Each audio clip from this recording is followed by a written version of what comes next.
Mr. Huxley, in your new essays, you state that these various enemies of freedom are pushing us toward a real-life, brave new world, and you say that it's awaiting us just around the corner.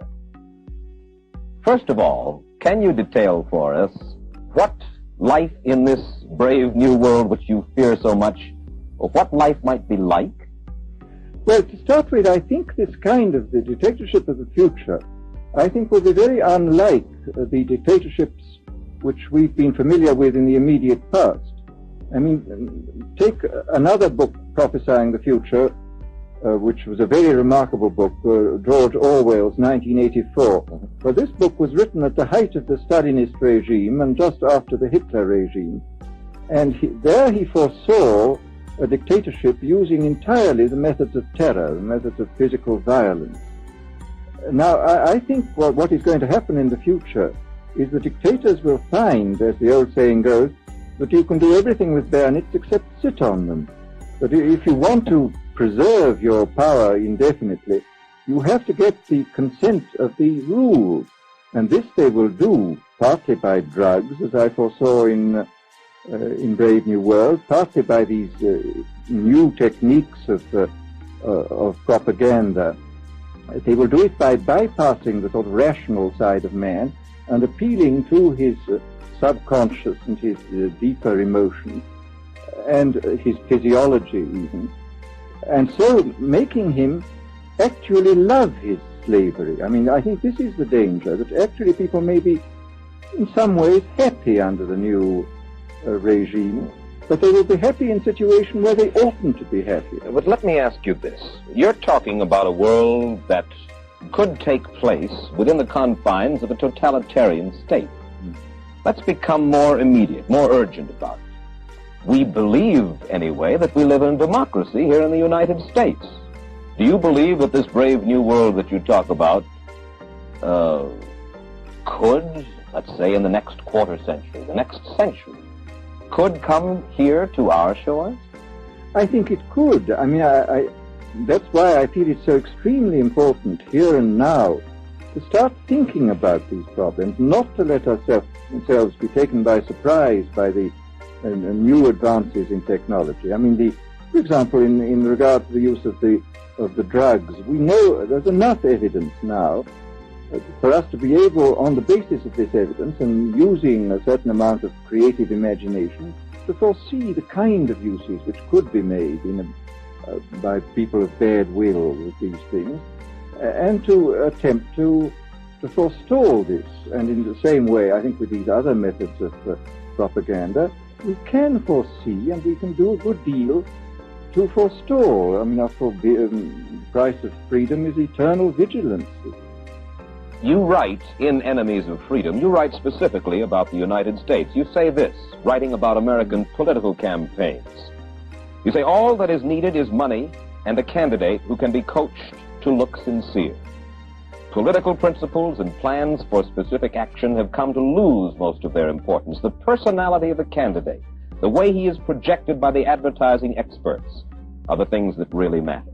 Well, this is, during the last campaign, there was a great deal of this kind of statement by the advertising managers of the campaign parties, this idea that the candidates had to be merchandised as though they wear soap or toothpaste, and that you had to depend entirely on the personality. I mean, the personality is important, but there are certainly people with an extremely amiable personality, particularly on TV, who might not necessarily be very good in positions of political trust.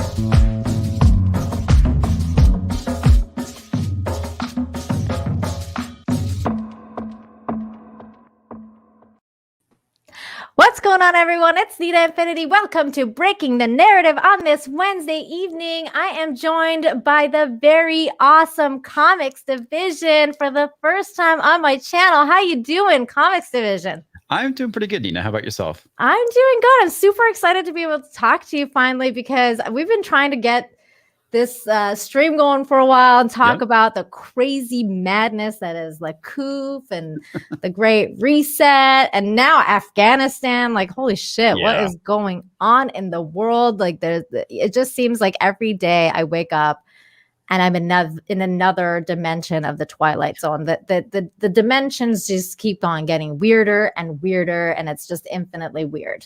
Does that feel the same way about? Do you feel that way? Yeah, at times, maybe I guess I'm kind of used to the insanity that has been like current year. But yeah, I mean, it's funny just how stranger things can get. Yeah, we're definitely living in some strange times. And oh my goodness, America the Free, right off the bat with $100 super chat. God bless you, Angel. America the Free, thank you so very much. I really appreciate that. That is just I'm just humbled and thank you. And I saw you earlier. You said I love you. Well, love you too. And thank you so very much.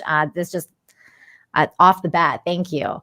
And we have so many other people in the chat tonight. Thank you guys also very much for being here. Please smash the like and share the stream because we're going to be talking about some crazy stuff tonight. And I'm like more than sure that YouTube doesn't like what we're talking about tonight. No, so they don't. They're not going to give out any notifications or anything. So please make sure that you're sharing the stream. Even if you're watching it after and you want people to come and check it out, please smash the like, share the stream, all that good stuff. Shane G's here. We got Demogenai and Mr. BD. I've never seen you here, but hello, good evening to you. And I like your doggy. Clifford is here. Hello. Griffin Turbo. Hello. Demogenai, I saw you. Everyone. Thank you guys also very much for being here. Mega Mac, I see you there. I see you, chat. I see you guys. Let's get into the show. We got lots to talk about tonight. First things first, what did you think? What is your opinion on this whole thing with this dude with Nirvana? Okay. So I read the article that you tweeted out earlier today. My first thought is, did the guy run out of money? I know, right? That was my first thought too. I was like, because this guy has been capitalizing on him being the Nirvana kid for years. Mm-hmm. I mean, he's been to cons signing it. He has like a Nevermind tattoo. He's got the Nevermind tattoo like on his chest. Yeah. So it's like, why now? Why is it suddenly child pornography and child trafficking, sex trafficking? And he's saying that he's a sex worker now as a baby because of the dollar bill being in front of him. I mean, it's completely insane. And my guess is because just the state of the world, how crazy it's gotten, he feels that he could probably get away with it. My guess, like I said, the checks aren't rolling in anymore. And he's looking for a way just to make some quick money. It just seems like that to me too, because like at first, you know, when you read something like that, you're like, okay, wait, let me look into this, because we all know that show business is dirty business. So like we know that there's a lot of weird stuff going on in Hollywood and everything like that. So like when someone says something like that, you're kind of like, oh, like, okay, is this that kind of situation, right? And then you kind of look into it, and then you're like, this guy just seems like he's, like you said, like he's hurting for money or something. And then all of a sudden he's recreated that photo like several times as a child, teenager, and then as an adult. I mean, he's in his 30s now, I believe. Yes, he has. Let me see if I can look that up, because what was his name again? Because this article doesn't have the photo. No, I think it has his name in there. I tweeted something out. Eldon. Yeah.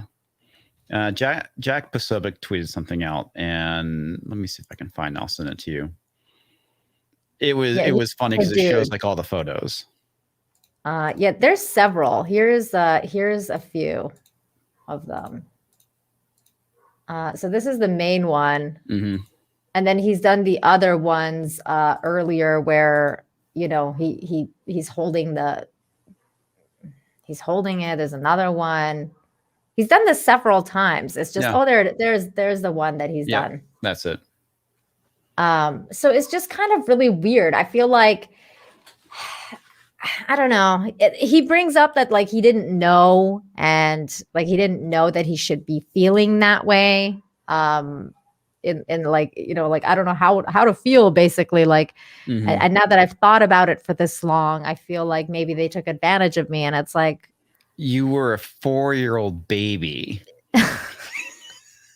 I mean, and here's the thing. It's like, if this is the case, art's kind of dead at this point. Because I mean, there's lots of photos that I've seen of like kids, and again, it's not pornography. It's stuff like this, that it's art, and it's not being, done in such a distasteful manner, where it's, you can tell when something is child pornography and when something is just art. Here's the thing. My issue with this, well, not just like this cover, like because I didn't care when I bought it, which by the way, it's a freaking great album. If you've never listened to it, you should definitely listen to it. Their best album for sure. Their best for sure, by far. But what I think is crazy is like now, like I have a bunch of, I'm in my 30s. I have a bunch of mom friends, and they have babies, and we all have social media, and I see like, moms posting nude baby pictures of their baby all the time. Right. And that always bothers me, because I feel like it's not that there's nothing wrong with doing it. Like, don't get me wrong. It's just that I feel like if I was a mother, I would never post my naked baby pictures online, because especially like in a private, like, or in a public, like social media thing, because you don't know who's out there looking at it. So like, that's the thing that like, kind of gets to me. And we've built a culture around that now. Like, so that like, it's okay. Like, share your baby pictures. Like, it always creeps me out when I see like people posting baby pictures of them like taking their first bath or like getting changed, and they're actually like showing like everything, and you're like, dude, seriously? Like, and also like, what does that do to this the psyche of the child? So I actually think about that, and like what this guy's coming out with now, like, is it going to affect them when they're 30 years old, and then they're like, well, wait a minute, I didn't ask for that. Like, I didn't want my mom to put my picture on like, Facebook and show everybody my thing. I don't know. What do you think? Do you have kids? No, I don't.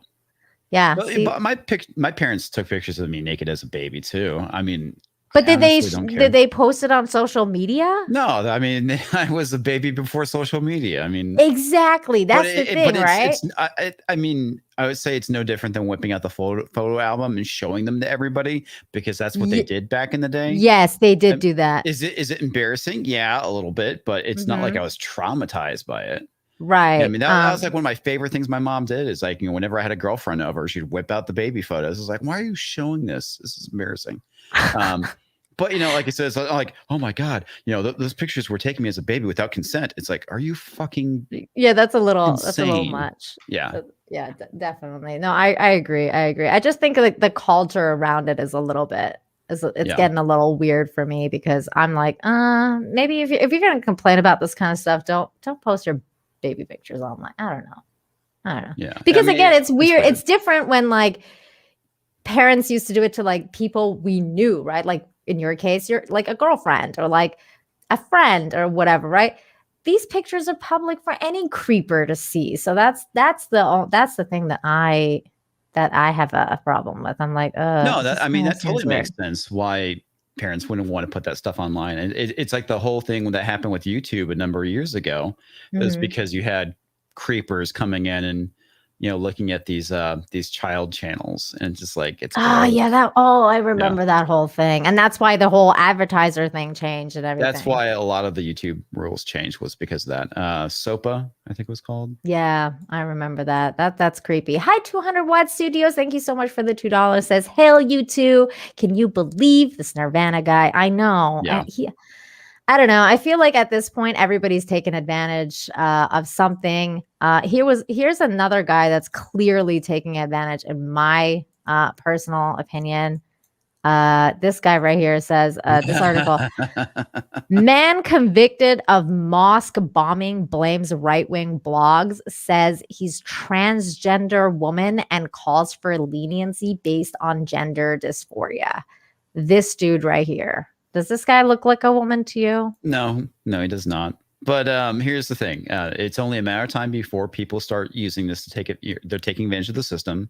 Mm-hmm. Look at the whole Chris Chan thing. He claimed to be transgender, was put into a woman's prison, and then was put into a men's prison. Mm-hmm. Yeah. So, did he actually get it put into a woman's prison? I lost touch with that whole thing. That's what I heard. I don't know. Yeah. I was like, I can't. I just couldn't anymore. Like, I didn't even know who he was until that whole thing happened. And then I was like, yeah.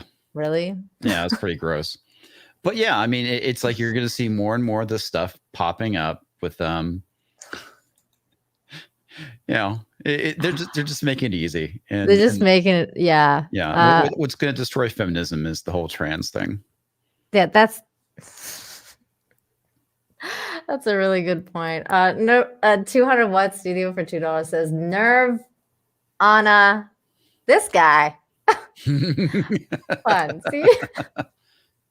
Thank you so much. Yeah, that's hilarious. And we got Toxic Man Flu of Dick's Division for $5. Thank you so much. Says Nick Weiser, flavor number 15. Oh, wait. Wrong live stream. Hell Comics Division and Nina.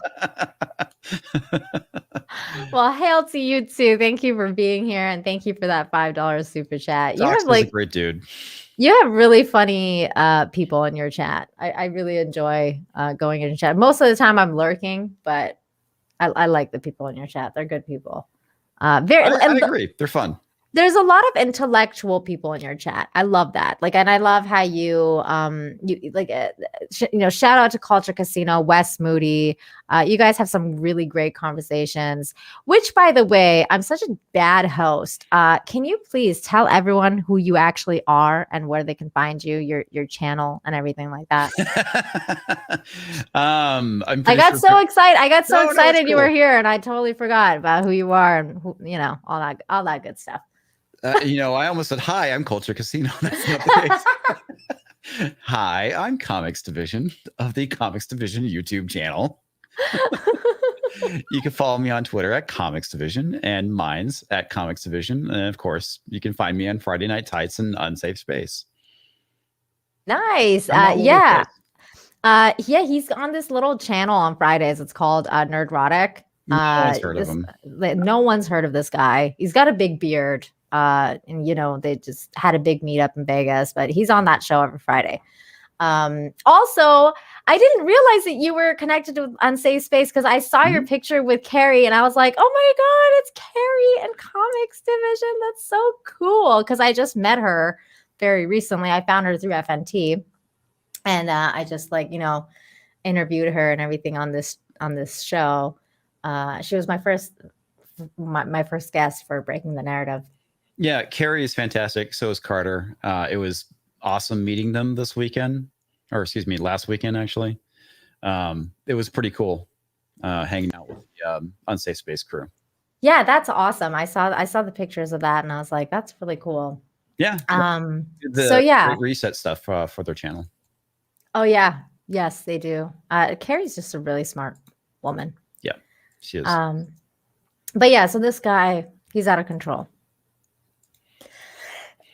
Sorry, I have to cough. No, it's fine. Yeah, it goes back to, I think this whole thing with victim culture and being able to go, I'm not going to take responsibility for what I've done. And this is kind of my problem with victim culture is you don't own any of the mistakes in your life. You can go and blame it on something else. It's my problem with the whole thing with the patriarchy. Oh, the patriarchy is keeping me down. I don't have to take responsibility for my actions. I don't have to take responsibility for myself. I don't have to do anything to improve myself or, get a better job, make life better for me, because I could just go and blame everything on society instead. Yeah, I mean, that's the same thing that's going on with the whole CRT thing too, right? Like the systemic racism and all that stuff. It's like, oh, let's just make sure that everyone knows that, especially if you're brown or black or person of color, I hate Right. saying that. If you're a person of color, that everything is against you, and there's no accountability to be had, and you might as well not even try, because you're just never going to succeed. They're actually teaching kids now, and I covered this article where they're basically in this very prominent neighborhood in Chicago, in this prominent school, and they're basically teaching Black kids that you might as well not try because the society is racist and it will keep you down. And it's like, that's not what we need to be teaching kids. No, definitely not. London Fog 66, thank you so much for the $2. Says Biden, no, that's not a scratch and sniff album. Joker Boy says, nerd who? Who's this nerd rhotic you speak of? Yeah, I know. Like, nobody knows this guy. But yeah, so I mean, I don't even know if I want to read this article. It pretty much says everything on this headline here, but it's become a crazy world. And what you said about feminism is like really on point, as we saw recently with most recently with what happened with the Cowboy Bebop casting, and the use of the words horny male, what was it? Horny male outrage. Because people are outraged that Faye looks like shit. She looks like absolute crap.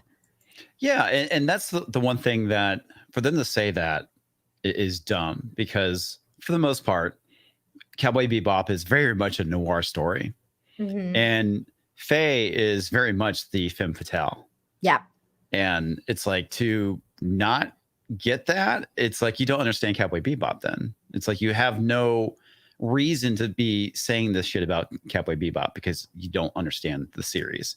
I have watched the series in its entirety, I would say no less than maybe 10 times. I mean, I've watched the series a lot, especially when it was on I guess it was Adult Swim, because they played it a lot, and it's a show I very much enjoy. I own the DVDs, actually Blu-rays for it. It's a great story, and for them to just go and screw these characters up, it's this is why I don't like American takes on Japanese shows or manga or anime or whatever. Yeah, because they're just going to go and screw it up.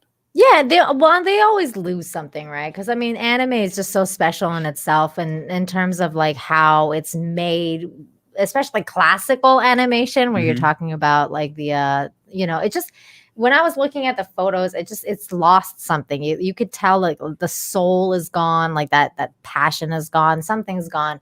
But most of what's gone is, or I should say, actually, they've added to it, is clothes on Faye. Like, Jesus Christ. I mean, come on. She wears shorts and like I won't say like a tank top, but she wears short shorts, and a yellow blouse. Yeah. I mean, it's not overly sexualized, I think. She's right there. Yeah, she's right there. Yeah.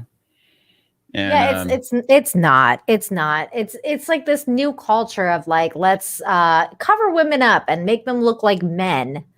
And that's feminism, because they hate femininity. It's like they don't like femininity. So it's actually coming across as like most like they're just trying to shut our feminine, like our feminine traits down, because they actually hate feminism. They actually hate it. Yeah, well, yeah, it's rather sexist if you think about it. The demonization of femininity. I mean, I remember back in I guess it was like late 80s, early 90s, where women started wearing these shoulder pads and their jackets, and it was. I remember my mom had them. Yeah, my mom too. And it made them look very masculine. Yeah, I didn't like those. I don't know if that was like a directly related because of feminism, but I just remember that it just made women look like linebackers. It was. I remember that, and I remember my mom would always like dress up and everything, and I'd be like, because I was really little. I was born in '85, so like when that was, that was going on, I was like 5-6 years old, and like she would be like, "How do I look?" And I'm like, "You look like a man. Take those shoulder pads out. And she was like, no, this is fashion right now. And I'm like, well, it's wrong because you look like a man. It was like, and my mom was just like, no, this is the thing. And I was just like, no. But it's to me, it's funny because like, I was telling you backstage, like I'm Persian. So like I came from a country where, your feminine traits are very suppressed. And when I moved to Canada and when I moved to the West with my mom, I was like so excited that I would be able to express my sexuality and be free to express my sexuality. And now it's like, I feel like I've come all the way, like, in a circle, and the West has kind of like adopted Iran's point of views on like sexuality of women and how they should cover up and everything. And that's really bizarre to me. There's like this one thing I thought was really weird. I don't know if it's still going on, but you Google like feminists wearing burqas. Okay. That was the thing for a bit. And I think you had several feminists converting to Islam because they said it was a feminist religion. And it's like, what? Yeah. No offense to anyone who practices Islam, but it's not. Yeah. No, it's not. I'll tell you that right now. Wait, am I Googling this on like the Google images? Yeah, like Google Images. Okay, hold on. Because I did Google it. Like, look, is this what you're talking about? No, it's actually like a bunch of white women. Yeah, of course it is. Yeah, it happened like a couple of years ago. Yeah, feminist and burqas. Good Lord. Yeah, I don't know what to say. I can't see any here, but I believe you. Yeah, I have to go look for it again, but it's just, I don't know. It's such a bizarre thing to me because like I said, I really feel like, the weird part is that I grew up on this notion or like the saying that wherever you go, there you are kind of thing. Mm-hmm. And I was always running away from the hijab and the burqas, and I was running away from all that. And somehow it caught up to me because I feel like even the masks now are a form of that. You're so right. I think about that too. So it's so crazy to me because I'm like, and it's just like the Aldous Huxley clip that we were watching earlier. He said, like in it, he said that they're gonna like not being free. They're gonna enjoy this new world. And then you have, women advocating for this. Like you have women being like, yes, we want to be covered up. Like, and it just drives me absolutely insane. And I'm like, don't you guys see what's happening? I'm always like, oh, I don't know. It's funny because it's like the because you had the sexual revolution in the 60s, free love, a lot of skin being shown, and then it's like the pendulum just swung the opposite direction, but it's not coming from the right, it's coming from the left. Yes. Because I mean, to me, I mean, this is the thing, growing up in the 80s, 90s, there was the religious right. So I lived through all that. So I'm used to a lot of this moral Puritanism coming from the right. Yeah. And it's like the religious right, they were a big thing. They died out, but we still pretend like they're still alive. The irony is that the left has started adopting their talking points and they have no self-awareness to realize that they're doing this. It's so bizarre, Comix Division, that you're saying this, because I've had so many friends of mine, because I used to be really liberal and everything like that. And we'll get into that when we talk about the Afghanistan situation. But I used to be very liberal. And then when I changed in the last little while and I was leaning more towards, center right, people were like, you changed. And I'm like, I'm not the one that changed. It's you guys that have changed. You're taking up those right talking points that we were always fighting against. And it's just really weird to me that the liberals are actually kind of, it's literally reversed now. It's like, I don't know. It's the most bizarre thing. It is. And it's funny because I remember back in 2005, like my wife, she plays video games and, Jack Thompson talking about how the evils of video games and how they inspire shooters and stuff like that. And then here we are, a decade later, and you have a Nina Sarkeesian basically regurgitating his talking points for the most part, but obviously from a feminist slant. And it's like, you are basically just Jack Thompson with a skirt. They all do the same thing. It's like a freaking cycle. And we have Gary Thomas here for $5. Thank you so much. Says, wait, for Cowboy Bebop, did they cast an actual Romani to play Faye Valentine? No. If not, Faye Valentine was not Romani though. That she was, I believe, always Japanese. I thought she was Japanese. Yeah. If not, isn't that technically stealing a role from a Romani actress? I don't think. Yeah, I thought she was Japanese. I actually think Spike. I think Spike was white.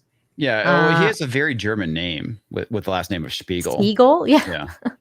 And then I think that Jet Black, like making Jet Black is like way too on the nose for me. I was like, are you fucking kidding me right now? I know his voice actor in America was black, but I would say his ethnicity was kind of ambiguous. It was ambiguous. It's like maybe he could have been biracial. But the funny thing about the Japanese when it comes to anime and manga specifically, it's safe to assume that all the characters are Japanese unless they say otherwise. Right. I agree with you. That's usually how I go with it too, like with regards to anime, which I do watch a lot. Like, for example, with Ghost in the Shell, like everyone knew that, she was Japanese. Like she was in a Japanese body and then they put her in a white body. Like it was like, I don't know. It was just a weird situation. Yeah. But yeah, thank you so much for that $5 though. And then I had another $50 super chat. Thank you so much from America the Free again. I cannot believe how many people are masking by themselves, brainwashing. Dude. Yeah, it's weird. It's crazy. Like because my mom is in Vancouver, but I have family in Calgary. And my mom was telling me, because right now Calgary is totally like, they're the freest place in Canada right now because they have no mandates and they've taken out the masks and everything's open. There's no lockdowns. Yeah, so Calgary is like the free place in Canada right now for now. And I knew that was going to happen because every summer they have the Calgary Stampede. So there's no way that they weren't going to do the Calgary Stampede this year. I was like, because that brings in a lot of money. That's a lot of there's a lot of money involved with that kind of stuff. And I was like, they're going to open for the summer and then they're going to close in the fall again.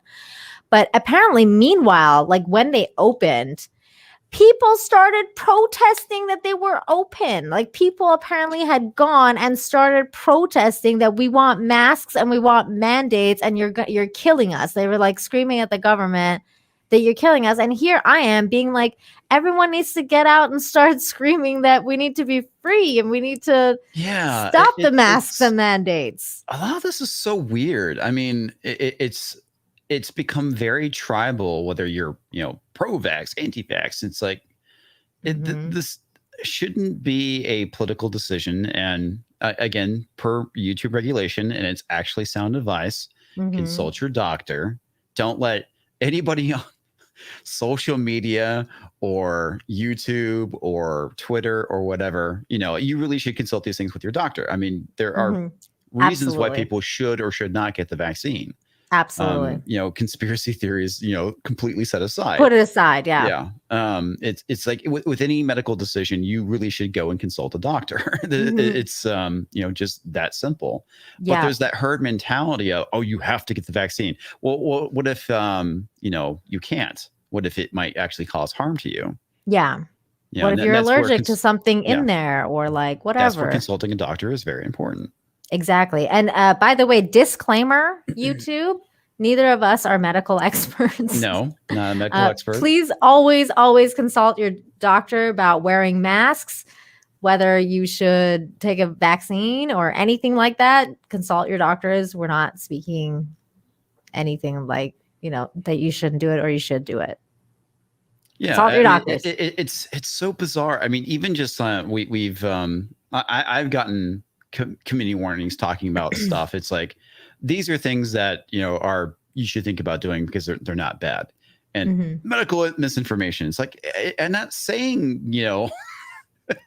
I'm not saying it's the cure or anything. It's the most bizarre thing because like I've read that people have been getting like claims and all sorts of stuff just for saying that you should work out and eat right and do the thing that's so those bizarre. Things. Isn't that so crazy? Is that I got into it with Uche because I saw this thing that came out of Florida where they had the walkout.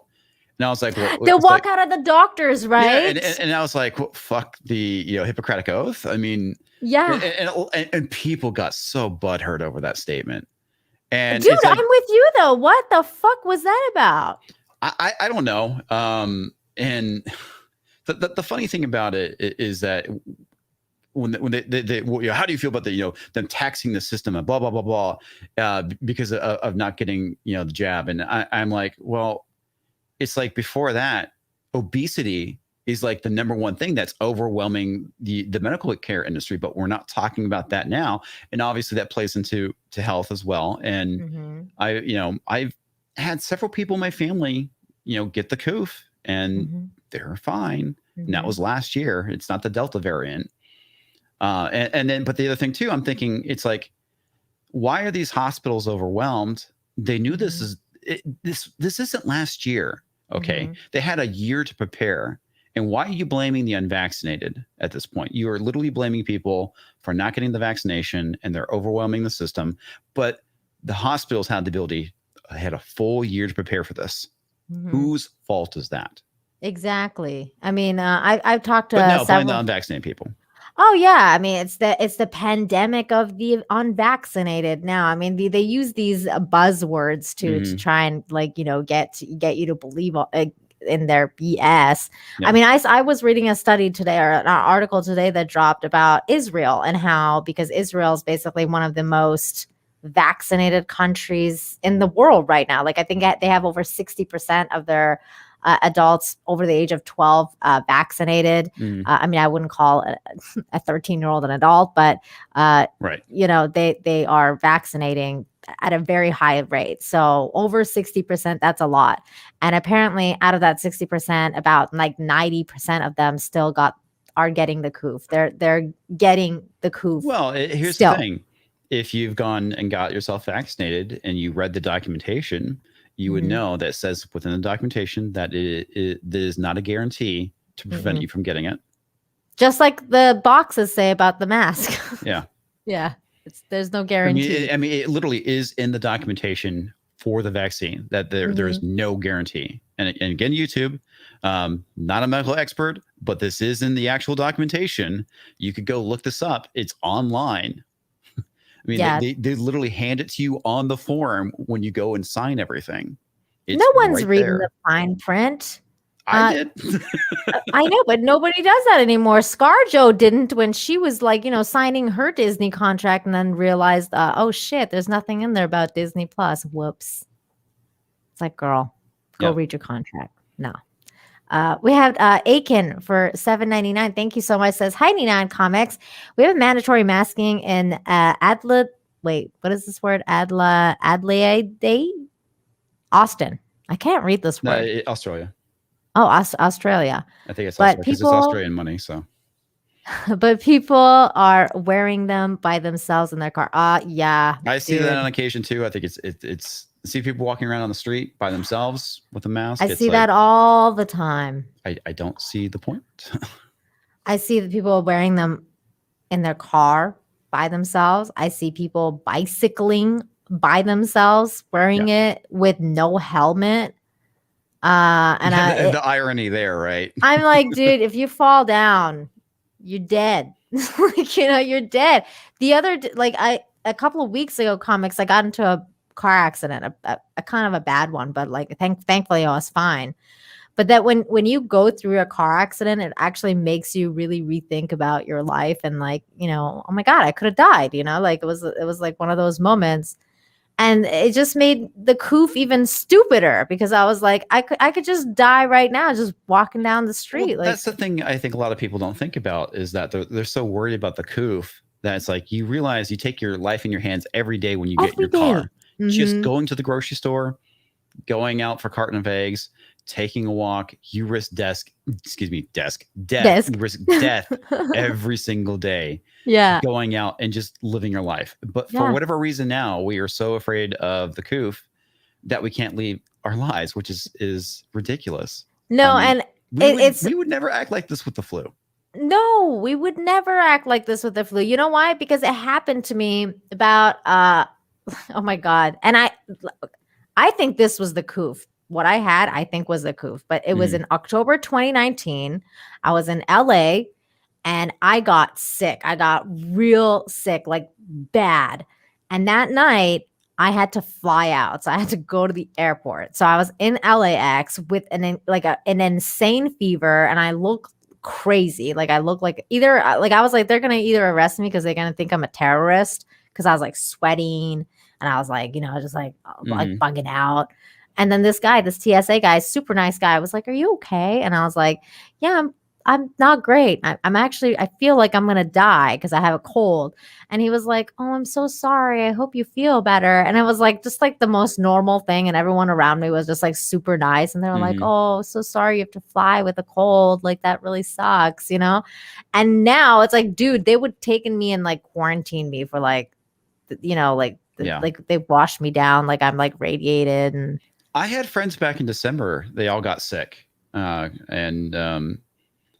It was right before New Year's, because I typically have like a New Year's party, invite friends over, we have a good time. And I mean, they were like sick for like a couple of weeks. And it's like they're in my gaming group. So we weren't doing anything for, a couple of weeks because of how sick they were. And, and this is before anyone really knew what was going on with the Coof. And they're like, yeah, it's like, I swear, I'm pretty sure we got it. Yeah. So I think this thing has actually been going around for a while. Until I think so. Everyone just like went ape shit back in, was it March of last year? Yeah. Yeah. March 2020. That's when it started like really hitting the fan. America the Free, thank you so much for another $20. Man, you are just making it rain tonight. It's not anti-vax or anti-government. It's freedom of choice. And I agree with you, man. It's absolutely. Like you have no idea how much I agree with you about this, because I'm like, I don't care if you want to go get vaccinated. I don't care if you want to wear a mask. Go for it. Get 10. Get every single one of those jabs. Me. Yeah, just don't make me do it. I don't care if you want to get, like, I have a friend of mine, because like I said, I'm in Mexico. So we got like the first vaccine that we got that was like, okay to go, wasn't even Pfizer or like Moderna or anything like that. It was like some weird Chinese vaccine. I don't even know what it's called. And a bunch of my friends got it because they all had to get it for school, because they're all teachers. So they all had to get it. And then one of them realized that it's not acceptable for that vaccine if you're going to travel. Like none of the airlines are accepting it. And like none of the places that actually matter accept that vaccine as a vaccine. So he's like, okay, well now I have to get a new one. So now he's got like 2 vaccines and he's waiting for the third one because he got Moderna, and Moderna is 2. So now he's waiting for like his 3rd shot. And he's like, I got to do what I got to do. Like, and I'm just like, hey man, like all the power to you. And I that's the thing that's so funny about it, is that you don't hear people that are not wanting to get the vaccine screaming at the people that got the vaccine. It's all very one-sided. It's the most bizarre thing. Yeah, it really is. Yeah. And I keep talking about the freedom aspect though, because freedom, like I said, is so important to me, because I grew up in a country that freedom was taken away from us. Like in Iran, like freedom, it's a fickle thing. It can go away like that, and then it won't come back. Like they will never give it back to you if you just give it away, Oh yeah. And it just drives me nuts when I have to have this argument with people about what freedom actually means, because there's some people who are afraid of it. Like they don't understand it, and they're afraid of freedom. And it's like people who are like, afraid of wide open spaces. Like I never understood that, where somebody was like, I'm like, they have that weird phobia. But I don't know. I feel like it's the most bizarre thing where I'm in a world where people are afraid to be free. And it always and we're conditioning people to be afraid to be free. Did you see what happened in Scotland where, they don't want to release the emergency powers that they accumulated during the Coof? Well, I didn't hear about this, but I believe you. Yeah. I mean, and this is a perfect example. Whenever libertarians talk about government, whenever there's a mandate, even though it's supposed to be temporary, they never want to give it up. And Scotland is a perfect example of what we're talking about, because they had all these emergency powers go out, to help out the Coof, and now they're like, yeah, we don't want to let go of that. That makes total sense to me. Yeah, and that's how you write freedom. That was what kind of like Whitmer was doing for a while too in Michigan. He was like, she was like, I don't want to give these powers up. And then when they forced her to, she was like, it's all your fault if everybody dies, it's because you didn't give me my powers. It's all you. And it's like, dude, girl.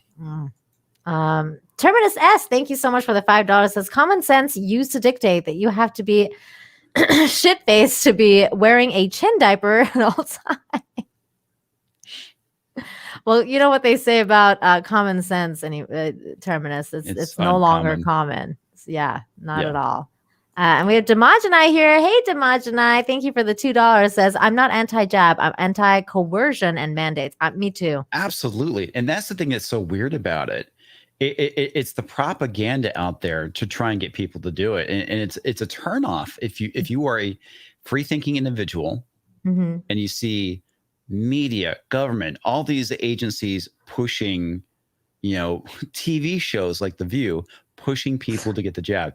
It comes off as propaganda. Dude, when I saw De Bellagio eating a fucking burger. Oh, God. On air and was like, get your vaccine and get this tasty burger. Yeah, I was like, that's it. Like, this is bullshit. Like, this is the most bizarre thing. It's like we're in a pandemic where unhealthy people are getting super sick. Like, overweight people are getting this situation is getting worse for them, and you're like, come and plug your arteries with this disgusting fat greasy burger and fries.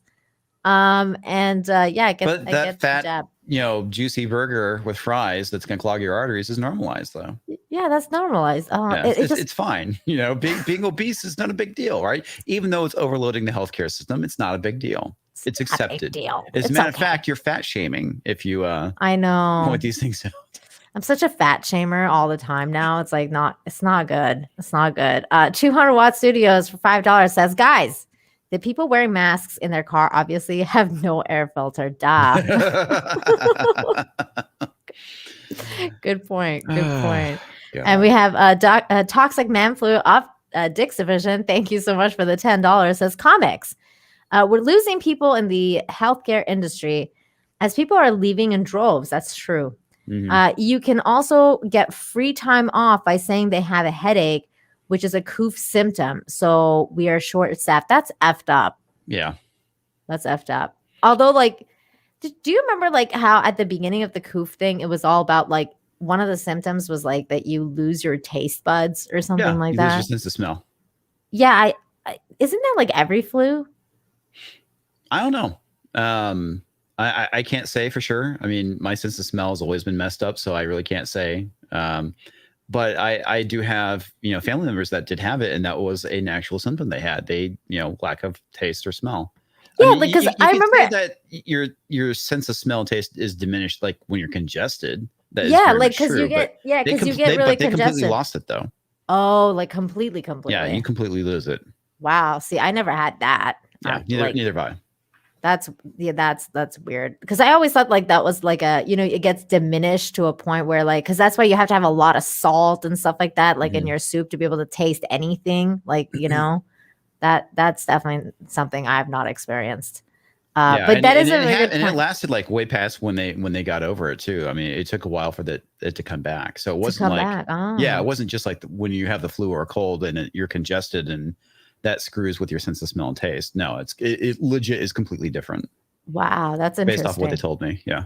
Very interesting. I just feel this whole thing with the medical industry though, that's something that Like what you were saying earlier with the doctors walking out and everything, like, I don't know, like I'm not feeling any of that. And like there was a whole bunch of stuff that happened like at the beginning of the pandemic where they were like shutting down clinics, because they couldn't afford staff or whatever. And I was like, it's a pandemic and these are beds and we're just shutting down clinics. Like, isn't this the time that they should be the most open? I mean, it's like, and again, it depends on the hospital, right? We saw all these empty hospitals, but we had other areas that were completely filled up. And it's like, but not everything's being overloaded like they were saying it was. It's like it was pretty obvious that there were hospitals because you had the nurses performing, skits and whatnot, and they're filming it for TikTok and all this stuff. So, apparently it's bad in some areas, but it's not like it in every hospital though. Yeah. And it's like that with the whole thing in general. Because it just it's not a one size fit all thing, and it's hitting everybody differently. Like there's some people that get, really, really sick, and there's some people that don't. And it's that's the thing that's so weird about it is that it's like it affects people differently. Like I had a coworker who had it. He said it just felt like a really bad cold. I had oddly enough, when all this was going on, I was having my floors redone downstairs, and our contractor actually went to the hospital. I don't know if he was on a ventilator, but he got hit pretty hard. Obviously, it wasn't enough to kill him because he's fine now. But yeah, it's really weird. It doesn't make a lot of sense. I know that there's been speculation that maybe there's been multiple strains, and some are more potent than the others. So yeah, it's really weird. I mean, I don't know what to say. I saw this today. It is very bizarre to me, and I did see this today, which was an interesting headline. Says appalling New York State adds 12,000 more Coof deaths to Cuomo's toll after ex-governor accused of concealing real number. Who was it bringing up to, like 29,000 people? Something like that. Let me see here. The New York official death toll from the COVID-19 has jumped to 12,000, over 55,000 people in one day, with Governor Kathy saying that the public is entitled to know the truth. Her predecessor was accused of sugarcoating. So that's what's going on. So it jumped to by 12,000 to over 55. The thing that I find so amazing about the whole thing with Cuomo is that, that they didn't force him to resign over the number of people that he had, I won't say he had killed, but the number of people that killed as a result of his under actions, his watch. Under his watch. Yeah. But they Me Too'd him and he was out like that. Yeah, but that's from what I understand, though, that investigation is still going. Not that anything is going to come from that, but I like that. From the last time I heard, there is still a federal investigation going on about this. That's good. I don't know if that's anything is going to happen, but it's still going on. It's still being investigated, which is a good thing. It should be investigated. And then I just saw another super chat that I think I missed. Oh, here we go. John Parsons, thank you for the $10. Says people need to learn that the Coof is here to stay. Like the flu, live your life or not, you decide. 100%. I mean, I tweeted something about like exactly using pretty much the same words the other day. I'm just sick and tired of everyone thinking that this, whether this jab or whatever it is, mask or whatever, that's going to be a saving grace of some sort and that everything is going to go back to normal. It's not. No, that's the thing I think that people don't get. It's like, this is your new flu.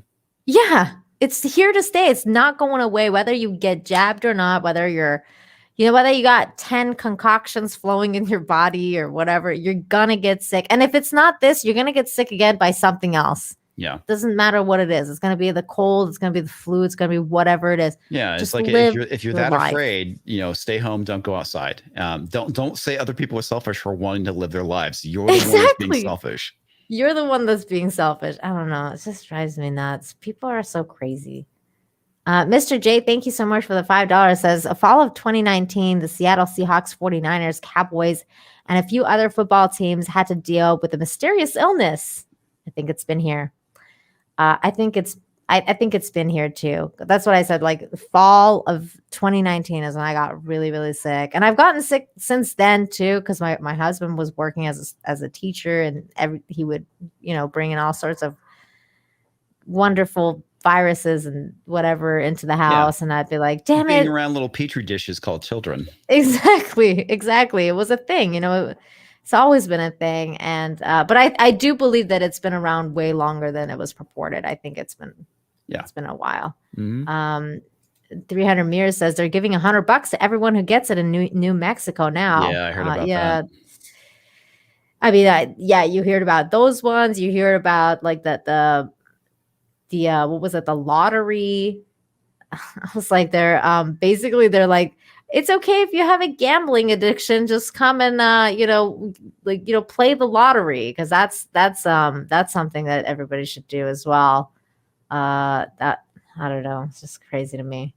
And then we had Michael Gonzalez for $2. Comix, remember religious right? Try to ban D&D. Yes, I do.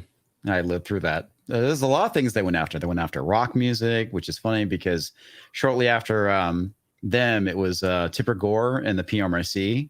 That was coming from the left. But yeah, it's like I remember that. I was playing D&D at the time. They went after a lot of things, and it was nuts. Yeah, it was pretty funny. Did they try to ban it because they thought they said it was like devil worship or whatever? Yeah, they basically said it was like the gateway drug into Satanism because of magic. God. I think I remember that. It's like, these are real magic spells. It's like, no, they're not. It's fantasy. It's all made up, dude. It's all made up. It's the imagination. It's pretty funny because during that time period, if you're familiar with the chick tracks, they're funny. I mean, they're absolutely funny. They go after everything. But yeah, I mean, it's like they have they would believe that if people or kids whose characters died, they would go commit suicide. What? Yeah. Well, that's fucking crazy. Yep. I can't say if that actually ever truly happened or not. But there was a lot of, urban legend around it. I mean, it's like the same thing with Ozzy Osbourne. That was like one of the big targets was because of, the stuff that he did. Yeah, I remember that. Apex Comics, he played Champions too. I love Champions. I still play it, except it's called the Hero System now.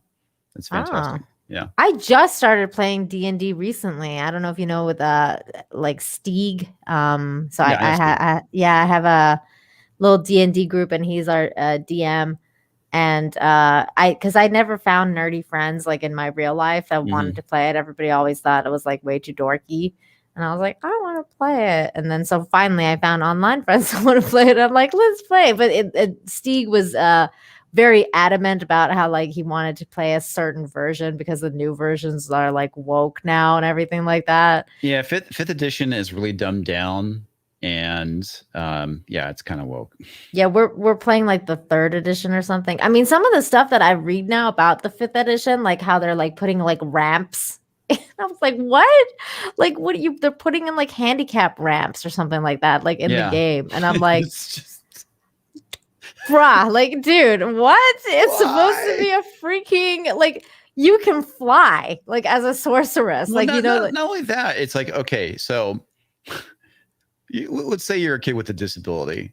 Do you really want to play a D&D character? Like, that's disabled. Like you? What? I mean, no. It's so crazy. It's the most bizarre thing. It's just like how, like what we were talking about earlier. Like, it's like, up is down, down is up, because they're like, women like should, be respected. Let's cover them up. Like, and it's like, no, let us like be women and use our sexuality. It's the most craziest thing. There's so many, like everything has just become the opposite, I feel like. Well, the funny thing too is like, if you look at modern entertainment, like what they did with Tila, they basically made her a second-rate man.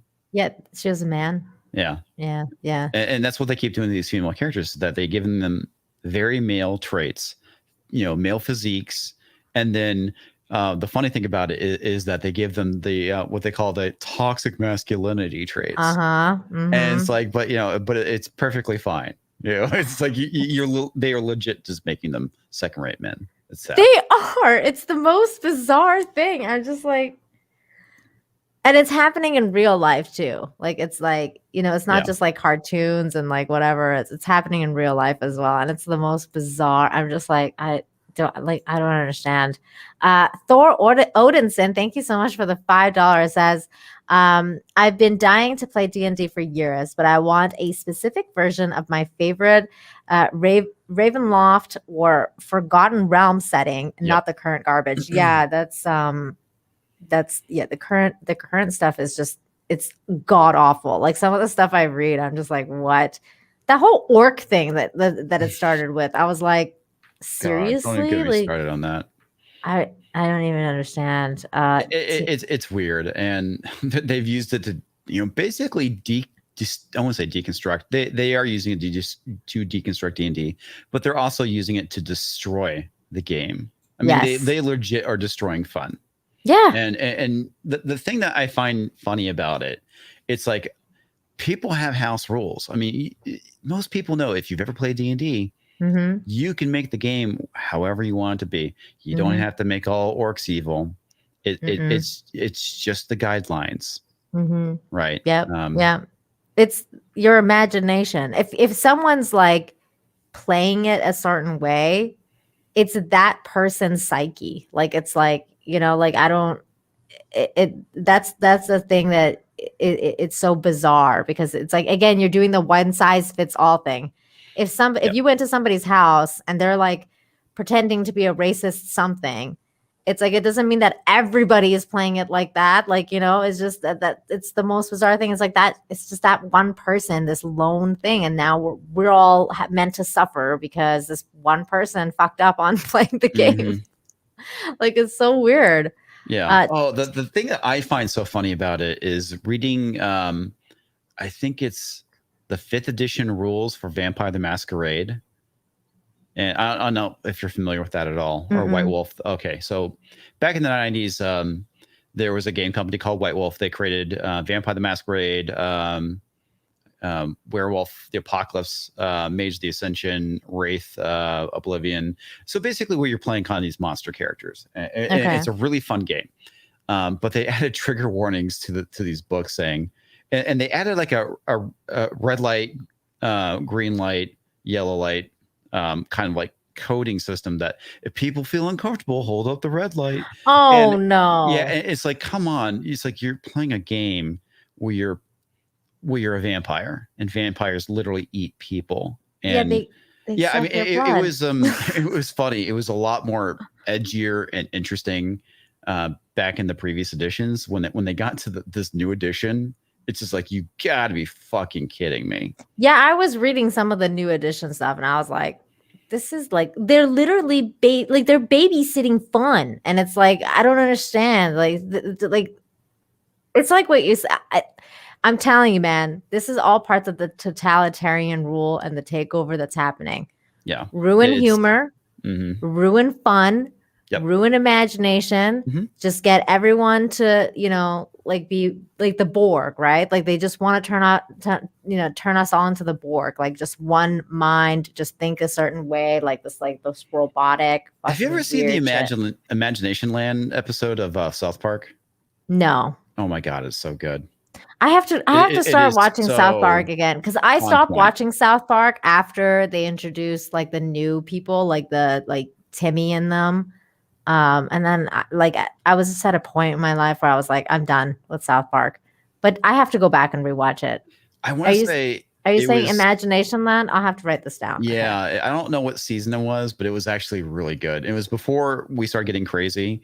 Then they added in Principal PC or PC Principal. And I think that was like season 19. Is it either 18 or 19? That's where it got really good. Okay. When they started making fun of SJWs and the PC babies. I really have to start checking it out, because I need stuff that makes fun of SJWs in my life. Like, I really do. Last season was really good because they were making fun of a lot of things, school shootings. They were making fun of the whole thing with China. It was before the Coof, and Yeah, I mean, they were going after Disney again. I mean, it was I've seen some of the clips here and there from like the angry Mickey and like, it can't be the Mandalorian and like all this stuff. And like, I've seen that stuff. I think it just looks hilarious. I have to definitely get into it again. Toxic Manflu for $2 says the second edition rules. So, okay. If you got to play D&D, second edition rules. Second edition is good. I like some of the stuff they added in third. Third, you start getting into a level of complexity, but it's like they added in feats, and that's what I'm playing. I'm playing the third edition. One of my biggest complaints about D&D, even with second edition, is that they had no skills. It's like if you wanted to like do something, there was no skill-based system for it, and that's where they really kind of introduced some of that stuff in. Okay. And 3.5, it can get pretty complicated. And then I guess they started trying to dumb it down a bit. And fifth edition is so, I wouldn't say streamlined, but it's like they removed the feat system, and that's just woke. Well, yeah, they kept making it worse by one of the defining things of honestly most fantasy systems, specifically D&D, is the attribute system. The whole idea that if you play an elf, you have like a bonus to intelligence and dex. These are things that have been around since the beginning of the system, and now they're like throwing that out the window. It's like oh, because of racial stereotypes. It's like it's a fucking game. It is fantasy. Okay, it's supposed to be fun. It's supposed to be fun. Exactly. But they're ruining our fun.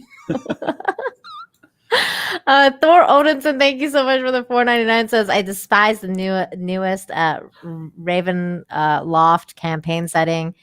May as well have called it the time of the unparalleled wokeness. Oh my God, is it? They sucked all the Gothic from it. Oh my, seriously? Wow. I know that they're they have sensitivity readers now. One of the things about they have them. One of the big things in Ravenloft, because it's set in a very much a Transylvania setting, they have the Vistani. The Vistani are basically the Romani. They're gypsies. But apparently that's too. You can't say that. That's risque. Can't say that. The idea is like it's too much of a stereotype. So it's just. You can't say anything anymore, and then they're coming out with like all sorts of new words. Like have you noticed how every day there's a new word for some sort of gender that no one knew about? Oh God, libs of TikTok. Just watch that. Yeah, the libs of TikTok. I swear, every day I'm like, are genders? What the frig, man? It's like you're watching it and you're like, what? Yeah, what did you say? I'm legitimately confused by all this. I am It's pretty funny. And the person's like, stay with me. It's like, I'm already lost. Yeah, dude, I was lost 10 minutes ago. I don't know what you're talking about. My favorite one is emoji genders. Oh my God, yes, the emoji genders with the pregnant guy. Did you see that? No, I missed that one. There's a new one with a pregnant man emoji. And I was like, everyone's going to use this at Thanksgiving because like, this is, you get a belly when you're full and you're fat and you're a dude. Yeah. But it's a man and it's pregnant. Oh God, that's so so fucked up. Tim and FLP, thank you so much for the $2. Says best D&D is 3.5 by far. I think that's what I'm playing. I don't know. Steve would know. I have no idea. And somebody mentioned, like, did anyone watch Saints Row trailer today? No, I just saw pictures. I saw the picture. Yeah. And Yellow Flash posted something, and I was just like, oh my God. Yeah, you got your token black character with the side hair and like the shaved side and everything like that. And that just automatically, you're like, that's a turn off. At least for me, I'm just like, if I see characters look like that, I'm like, I'm out already on this. Yep. 200 Watt Studio says for $2, played Risk recently, the anti-war edition. What? He's joking. He has to be. There's no fucking way that's a thing. There's no way. That's funny. Well, I mean, The funny thing is that they made Miss Monopoly, which was oh my God, I saw Miss that. Monopoly or something like that. Oh my God, no, it wasn't. Was it Miss Monopoly? Yeah, the one that they were like, oh, it's for feminists, and like, you know, we're not gonna. Oh my God, it was so bad. I was like, dude, they're ruining everything. They just have to ruin everything, all the fun. Did you see that post Quarter Black Garrett made on Twitter about how they're like ruining fun, and it showed like the picture of the Nickelodeon building, and it used to be like all colorful and like nice and everything, and then now it's like this pure white building, and it's got like nothing on it. And I was like, I missed that. Let me see if I can find it, because that was hilarious. Quarter Black, he's a good guy. So your Muslim uncle is asking me, any comment on the Spanish Quakers that made a deal with the Taliban to release Spanish citizens? I don't know much about it, man. I have to look into it. I have not heard about that at all. I'm just scrolling down Quarter Black Garrett's feed right now and trying to find this picture real quick. But I did want to talk to you about what's going on in Afghanistan. But before we do, though, I did see this other thing today that I was like, huh. And then it was immediately removed. So shout out to the Sentinel for grabbing this before it was removed. So apparently she said, well, we're going to listen to it, but she said the word plandemic. And the argument here was whether she meant to say it or whether it was a Freudian slip or what it was. Okay, so you guys be the judge while I look for this thing about from Quarter Black. I just wondered if you could give us a preview of the president's upcoming meeting with the Israeli prime minister, and if we can expect any announcements on the reopening of the Palestinian offices in Washington and the consulate in Jerusalem. And if not, what's the status of those projects? Sure. I know we did a briefing call to provide a preview of that last night, or I believe yesterday at some point in time. I will say that the president's looking forward to welcoming the prime minister, who's already in town, as you know, having a variety of meetings today.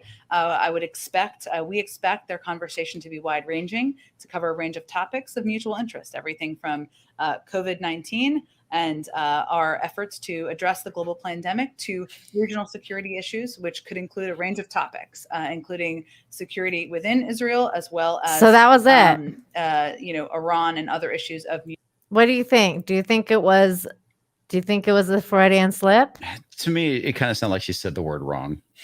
Yeah, you think it's just like a slip of the tongue? Like it was just like. Here's the thing: we live in clown world, right? I mean, anything is possible at this point. No, that's what I'm like. You can't tell. It's hard, to me, it's hard to tell. I mean, it sounds like she just made a mistake. I feel like. Yeah. See, a lot of people think it's just a slip of the tongue. See, I think it was a Freudian slip. I think she knew what she was doing, but not really, like subconsciously. It was a subconscious thing that she was like, and then the pandemic. I mean, like whatever. Well, but, I mean, there's times where shit happens, right? Yeah, that's. I am willing to give her the benefit of the doubt, but I'm not going to rule things out either. It's like the main thing with the Coof is I don't think it was planned. I do think it was taken advantage of. So. There you go. 50-50. It's political opportunity for them. She's trolling. Gingers have no souls. I feel bad for gingers. They're getting systematically removed. That's a systematic thing. Yes. That's I don't know. I don't know about this, but I just feel like that whole thing is weird, with them just being continuously removed all the time. Yeah. Oh, here's what I was talking about. I found the post by Quarter Black. He says, "Look what they took away from us," and then this guy's like, "Rest in peace, fun." Yeah. And this is the picture of Nickelodeon. It looks so generic.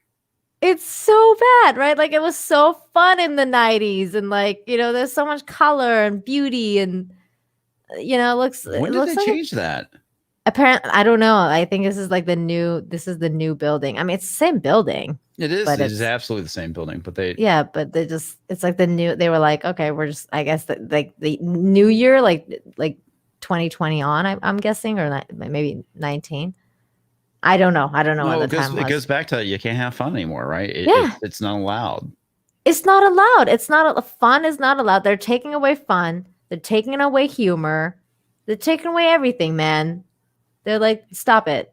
Well, this is one of my things about the reason why I'm so against putting politics and entertainment. It's like I understand why certain people like it, but it's like, look, we know that life sucks. It's difficult. It's rough. Why do you want to see these things that you don't like in your life in these TV shows? Yeah.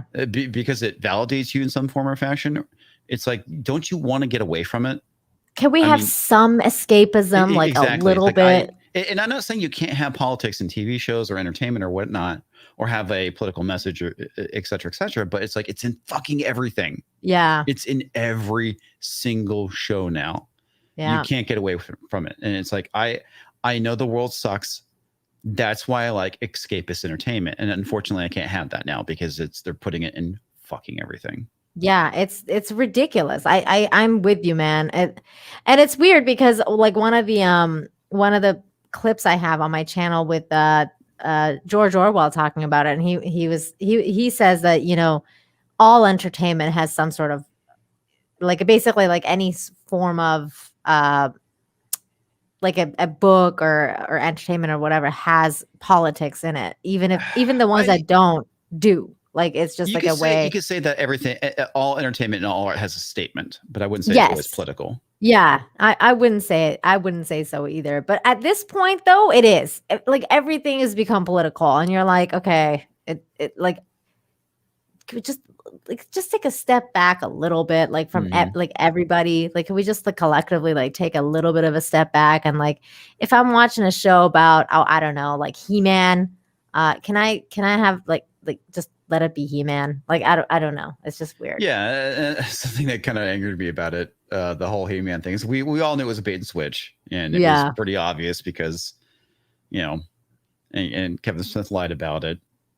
And it's like, if you're going to do something, just be honest about it. 100. Let me ask you this. How are you excited at all about the new Spider-Man trailer? Did you get excited? I mean, okay. Am I excited? No, not really. Did I think it was a good trailer? I mean, I legitimately think it's a good trailer. I did too. It does its job in my opinion. It gets people to want to see the movie. I think that unlike the Eternals trailer that tells you jack shit except for the giant fucking flying Kit Kat bar that acts like a spaceship, you have an idea of what is going on in this movie. Yeah. It tells you enough without revealing everything. But even in the Eternals trailer, like it felt so like that last line, right? Like the one that they said something about the Avengers, or was it Steve Rogers or something like that? Like they said something that was kind of like a slight towards their own like previous movies, and they're like, first off, they called him Captain Rogers rather than Captain America. Right. Like stuff like that.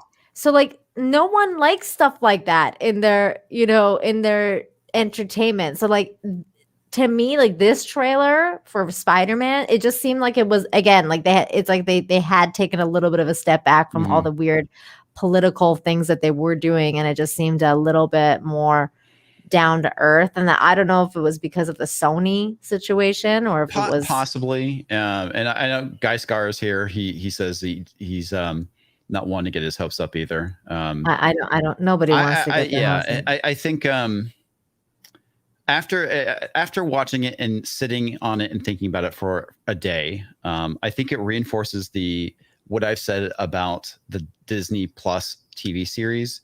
None of that stuff is going to have any relevant impact because I think everything that's going to lead into the multiverse of madness, we're actually going to see in the Spider-Man movie because of the stuff that happens with Doctor Strange and Peter Parker. I think that's what's going to cause that event, so to speak. It has nothing to do with any of the fucking TV shows. They might as well not even exist. I agree with you. And also, like, the only thing that keeps me a little bit more interested in this movie rather than like the Doctor Strange movie is I think that this is the last time that we'll actually see Doctor Strange be badass Doctor Strange and like Probably be like the Sorcerer Supreme or whatever. Because I think in his new movie, they're going to make it like Wanda's going to become like Sorceress Supreme and they're going to just cuck him out of his own movie. They've been trying to do that to him, at least in the comics, for a couple of years now, because they introduced this character. I try to remember her name. I think it's Selma, and it turns out towards the end of Jason Aaron's run that she has magic, and you could tell that they were setting her up to be Sorcerer Supreme. What? So it wasn't even WandaVision. Oh, Wanda. This is like a number of years ago. But it happened right around the time where they were trying to, kind of reel back SJW Marvel a tad. Because I mean, at the time they were replacing all their white male characters with a fresh coat of diversity paint. That's ultimately what led to Comicsgate. Yes. And they started dialing things back because their sales were dropping, and people were complaining. Your boy Zach was getting pretty big.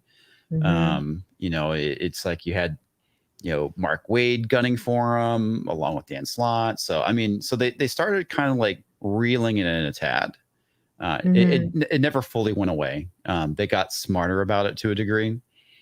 But the over the top, really SJW stuff, died a pretty quick death because it was just horrible. It was garbage. It was absolute garbage. Well, let me ask you this. Did you see the new thing that EBS posted about Superman being gay? I heard about that. Yeah. Yeah. So he says that he got an inside source from DC and that basically Superman's going to be gay now. It's still not. They're doing that to John Kent, right? They're not doing it to. Yeah. It's John Kent.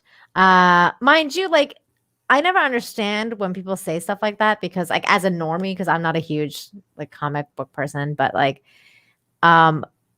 if your alternate ego or whatever is named Superman, that's still Superman. It doesn't really. Yeah. It doesn't matter if you're Clark Kent, John Kent, Sherry Bobbins, whatever you want, your, to name that other thing.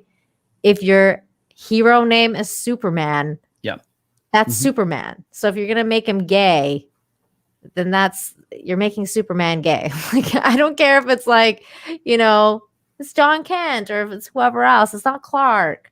Yeah. I don't know. It just feels weird. I'm like, why don't you go make Fabulous Man and then you can make him as gay as you want? I don't understand why you have to make Superman gay. Well, it's funny. Young Ripa talks about this, is that they only see legitimacy in straight white male characters, and it's the reason why they're always hijacking them. Yeah, there's people out there that will disagree with that, but it's true. I mean, I agree with that. It's like, why does Captain America have to be black?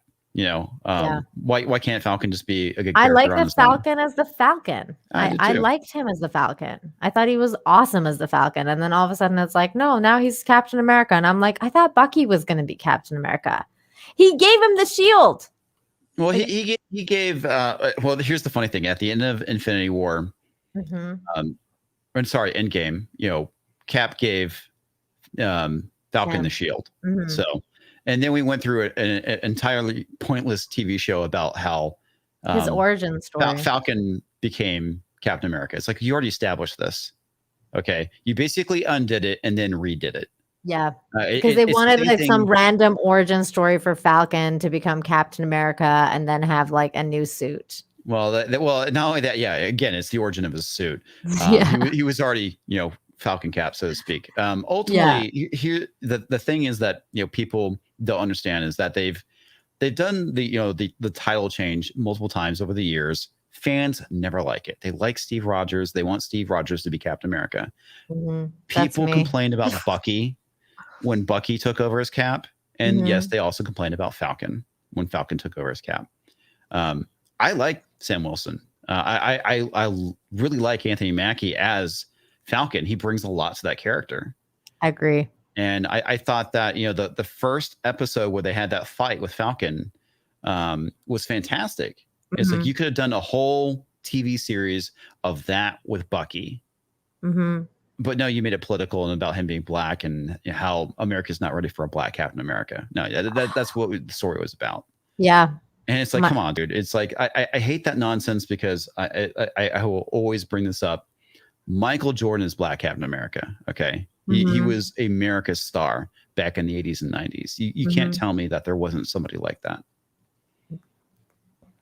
You're right, man. I don't know. Like that whole show. I mean, Marvel has just gone down fucking hill. I don't. Have you been watching What If too? Like, yeah. Man, the third one isn't as offensive. I haven't seen it yet. I haven't seen the third one. It's weird because it's like, what is the what if? What is the what if on the third one?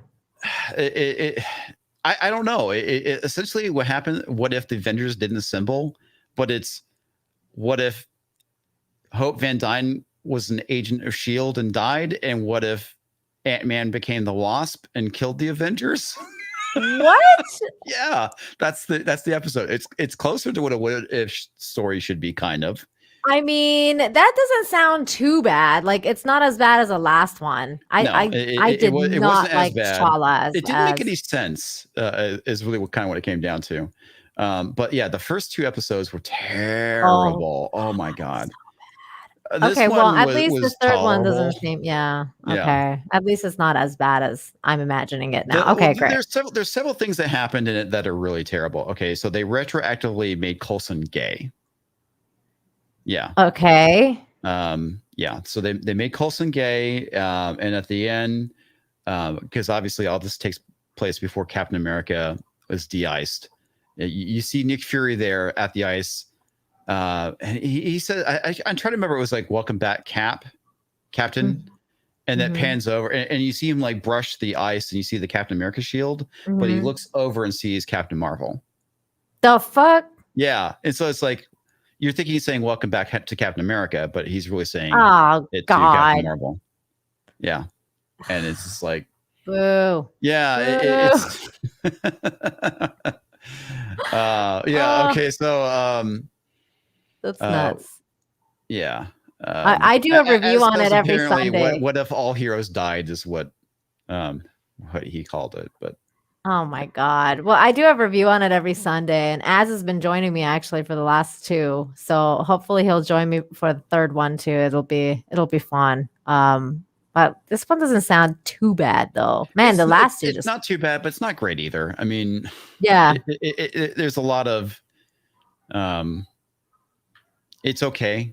Yeah, it starts off kind of interesting because it's like it takes place like with Iron Man 2 when he's eating donuts and Nick Fury and Natasha show up and she injects him with something and then he dies. Oh my god, that's how it starts. Okay, and I was like, oh, okay, so this is gonna be what if Tony Stark died. Yeah, and how it would impact the MCU. And it's like, no, it's basically what if all the Avengers were killed. Oh my god. Yeah. It would have been cooler if they did that, though. What if Tony Stark died, and then how that would have affected the Avengers and everything? Yeah, I mean, there's a lot of things that they could have done, very smart with the what if stuff about the MCU. Like, my idea for the one with T'Challa was, what if he saved his father and didn't join the Avengers, and how would that impact, the fight with Thanos? Yeah, that would be really cool. Yeah.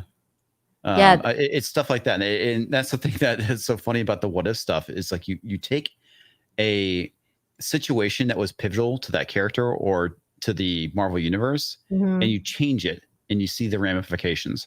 Like the very first what if is what if Spider-Man joined the Fantastic Four. Yeah, I love that idea. Yeah, like that he became part of the it'll became like a Fantastic Five or whatever, and he was. Yeah, he was part of the team. Because Spider-Man's my favorite hero, so yeah, I love that. And I love the other one that Gary mentioned, which was like, what if Gwen Stacy never died? Yeah, I was like, oh my god, that would be an amazing what if. Or what if Ben Parker never died? Stuff like that. I mean, those are like I said, those pivotal events that occurred, and exploring the ramifications of them. Of how, yeah, I would love those kind of stories. But see, this is the age of the, let's just make everything political, and we can't make it political if we're talking about like fantasy stuff that everybody wants to actually talk about. So, 200 Watt Studios, thank you for the $5. Says, I never want to see her slip of the tongue. I bet it tastes really bad too. Ew. Dude. Here's the thing Guy Scar saying is, what if Bucky became White Panther? Oh. And Guy Scar, they would never do that. You know what's funny is Jane like that. Jane loves that idea because she thinks that they could have done that, and it would have been like really cool because they could have like coupled him with like with Io, and it would have, because she's like all into like shipping Buck Io, and I was like, girl. But I mean, that it would be cool though. I think White Wolf would have been cool. Here's the thing about it is, like, if they actually made Bucky White Panther, and made him better than T'Challa, you know the SJWs would be fucking pissed. Oh, dude, they'd be just as pissed as we are about what happened. Burn that studio to the ground. They would call up Antifa and be like, y'all need to burn this shit down right now. Yeah. Terminus S, thank you so much for the $2. Says, I learned ginger is an anagram for the N-word. Oh my God. What the hell? Oh my God. Hold on. The chat jumped on me. I see we had a couple of more super chats. I think I missed a whole bunch. I'm sorry, you guys. That's fine. It's you should be able to go in the studio and scroll back and find them. Yeah, I'm gonna have to do that. Jay Ice for $5 says, have you seen Letitia Wright's hair in BP2? She's gone from African princess to looking like 80s American L. So far as SJW hate foreign cultures. No, I haven't seen it. Mm-mm. Have you seen it? No, I haven't. I haven't seen that. I'll have to look that up later. And your Muslim uncle for $1.99. Hail and salam from Sufi Mom and I. Hello. Hello. How's it going? Salam. Thank you. Good to see you guys. And then Terminus S for $5 says, wait, Superman's going to be gay? I can't even see him. Fucking anyone else, he's always been the same type to he's always been the type to stay in his own lane. Oh my God, that's funny. That's good. That's good. Terminus is pretty witty. Yes, very, very, sometimes too witty for his own good. Yeah. Okay, I think I got them all, but I'll have to go back and recheck later. But I do want to get into this other topic before it gets way too late and gets crazy late.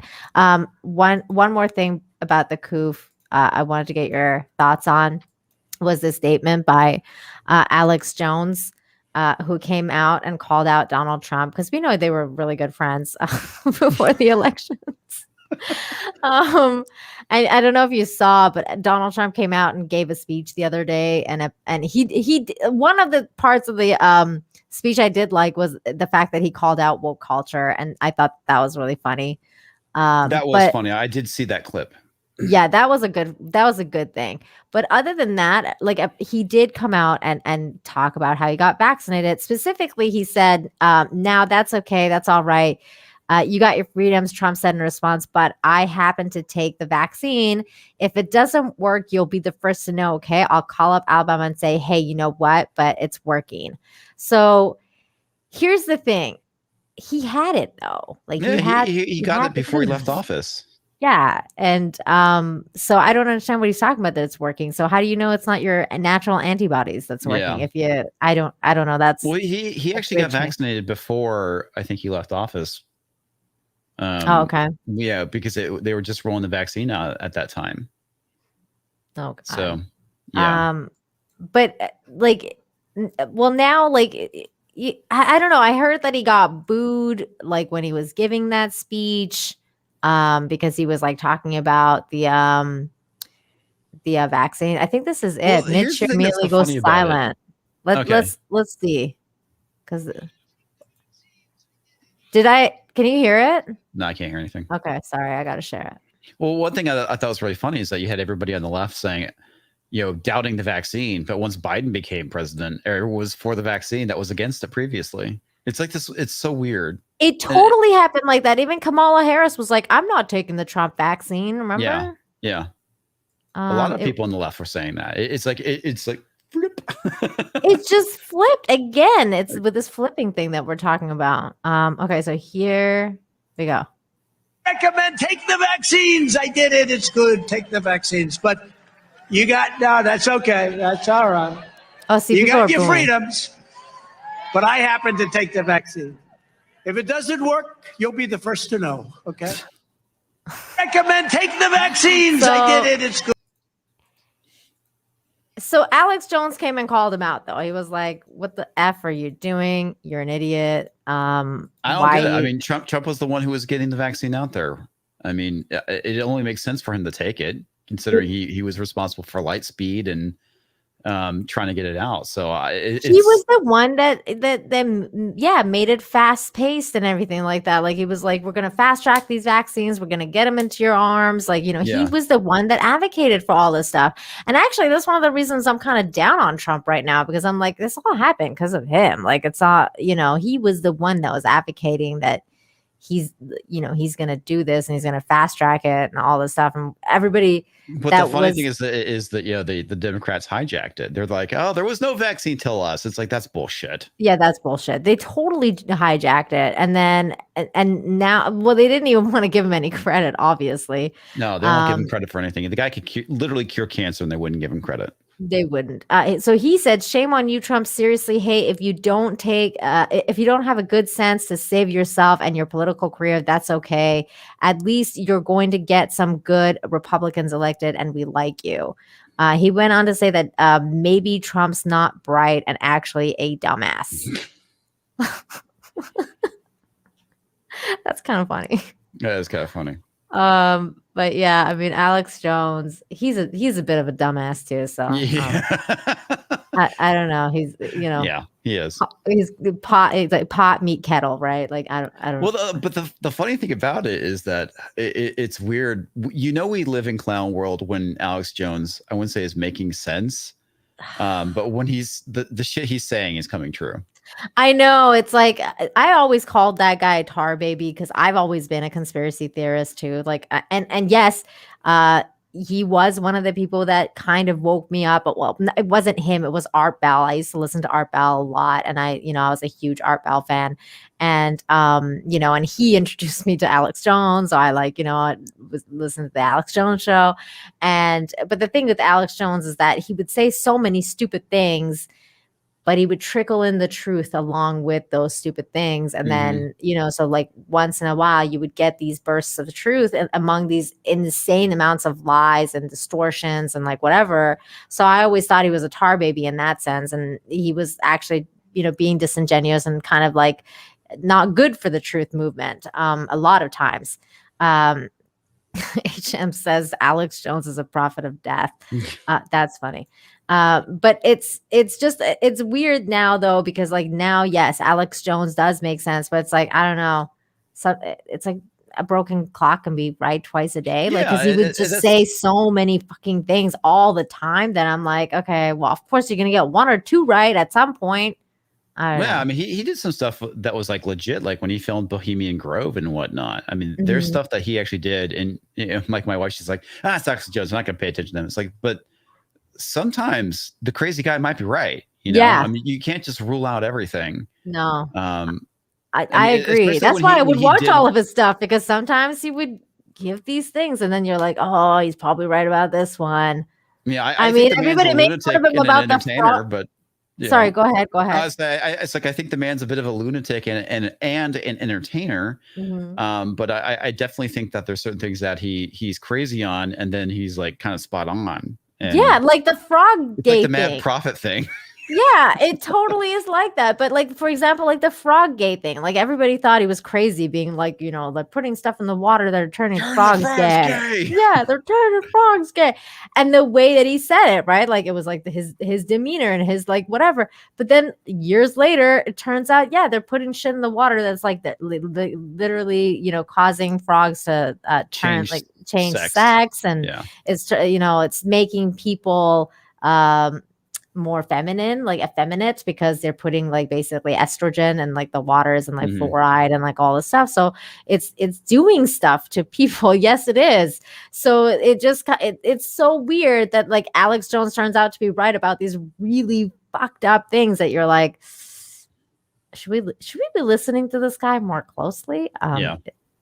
See, there you go, another one. Yeah, he did bring that. He did bring that stuff up too.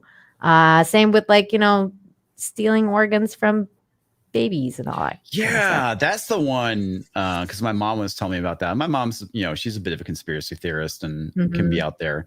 And she was telling me about it. And it's like I haven't heard anything about it. And then I go home and I watch Tim Pool talking about it. I'm like, and it's not like I was doubting what my mom was saying. It's like I wasn't how overblown or hyperbolic she was being about it. And it's like, holy crap. No, but it's crazy. And then you hear about it and then you're like, and that's the thing too, right? Like when that stuff happens, a lot of people throw out the baby with the bathwater. That's why a lot of people start becoming like atheists and stuff, because they're like, well, if they've lied to me about this, what haven't they lied to me about? And everything has to be a lie. And that's how like a lot of like the flat earthers were created, because they're, a lot of people were like, well, if, this is a lie, then everything is a lie, including the earth being round. So it's probably flat. The other thing too that's funny about it is, the flat earther thing was started as a joke. I know. Like it was like a 4chan thing, right? I don't know. I think somebody did it to kind of like, I don't know if they were making fun of religion, but it started off that way, and then people started taking it serious. God, it's so stupid. 200 Watt Studios for $5 asking you, Comix Division. Nice lighting setup. How and what do you have? Okay, I have some Bluetooth controlled lights I bought off of Amazon. They're LED, and it's pretty cool because you can program them to any light color that you want. I prefer blue. So I have one on the floor that shines up here, and then I have one in my audio rack. I also have some LED lights that I lined my shelves, but honestly, they're not as bright as the other things, and you really can't see them. Oh, okay. Yeah, I just bought like these ones here, and I'm planning on setting. Yeah, I have some of those. Those are great, but they're kind of a pain because like if you stick it to something, eventually they'll fall off. They are a pain. I'm like, like how am I going to set this thing up? I don't know if they're on or you guys can really see it, but you can see the faint blue because I did run it up the shelves right there. Yeah, I can see that faint blue. Mm-hmm. Yeah, but these are really nice. You have the ability to control how bright they are and. Like I said, what color? And that's cool. I also have the blue LEDs on my computer as well. So this is actually. I see those like the blue LEDs on your computer are really nice. Yeah. Okay. Okay. So what someone is saying? Prove it. Make them turn red. Okay. Let me go. All right. There you go. Apex says you have bisexual lighting. No, that was a joke from when I had the blue and the red, because initially I was using like an old darkroom light I had, and so I had the mix of the red and blue, and everyone was calling it bisexual lighting. Oh, that's funny. Yep. Oh my goodness. So there you go. There you go. It to you. Okay. Last topic we're going to talk about, because man, it's already been an hour and a half. I can't believe we've been talking for so long already, but I do want to get to the Afghanistan stuff, but one more thing before we do that. Sure. This was crazy. Porn star Ron Jeremy indicted on 30 counts of rape and other sexual crimes, including assault on a minor. That's disgusting. So adult film star Ron Jeremy has been charged with more than 30 counts of rape and sexual assault. Los Angeles prosecutors said alleged crimes against more than 20 women over a period of 2 decades, as well as one underage girl. He was indicted on 34 charges Wednesday, including 12 counts of this and all this other stuff. What do you think about this? I don't know. I think with any kind of allegations like that, they should be taken seriously and looked into. Mm-hmm. I don't know if they're true or not. It could be legit. It could be because of the Me Too era. I honestly don't know.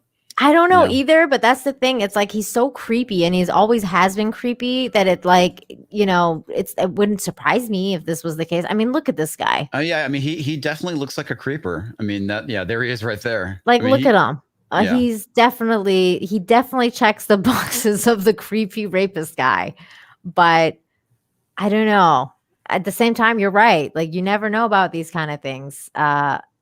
Was he on Epstein Island? Probably. I don't know. see why it wouldn't be. It's like I said, it's hard to tell. I think we should take, like I said, any kind of accusation seriously. It should be looked into. Absolutely. But this is my problem is when they say believe women. It's like, no, you should be indifferent when investigating things. You should obviously take the accusation seriously, but you need to be indifferent. It's like you shouldn't be taking anybody's side in this. Yeah, But it's like what they say, right? Serious. Justice is supposed to be blind. So you're supposed to, like, follow justice to the, investigate blind and have no, just be about the facts and objective reality, which is really difficult to do because justice is often not blind. And a lot of times people are, found guilty before. Well, not just that. I mean, we're getting to the point where mob rule is literally becoming a thing, right? Mm-hmm. It's influencing court cases right now, which is absolutely frightening. Because the whole point of the justice system is to get justice, not just for the the accuser, but the accused as well. Because there's times where people, are wrong. I won't say wrongfully tried, but you have the wrong person, and there's plenty of men who have been sent to jail for rape who were innocent. And, and that's where, like, the Innocence Project has come about and has freed a lot of people. Yeah. And this stuff too, like a lot of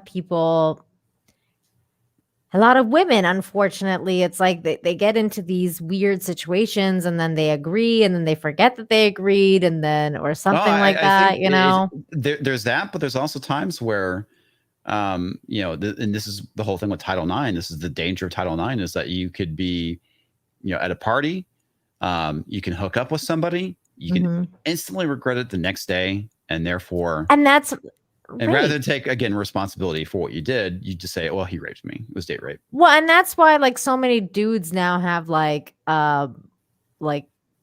consent forms, like, like they carry it with condoms. Like, they're like, okay, here's the condom, we're good. Here's the consent form. Sign here. Now they can, even though they sign a consent form, they can say, well, I didn't know what I was signing. I was too fucked up. Yeah, exactly. Yeah. That's crazy. Okay. Main topic, Afghanistan. Terrible situation. Crazy times. What a crazy freaking time that we're living in. Okay, tell me your initial thoughts. Like,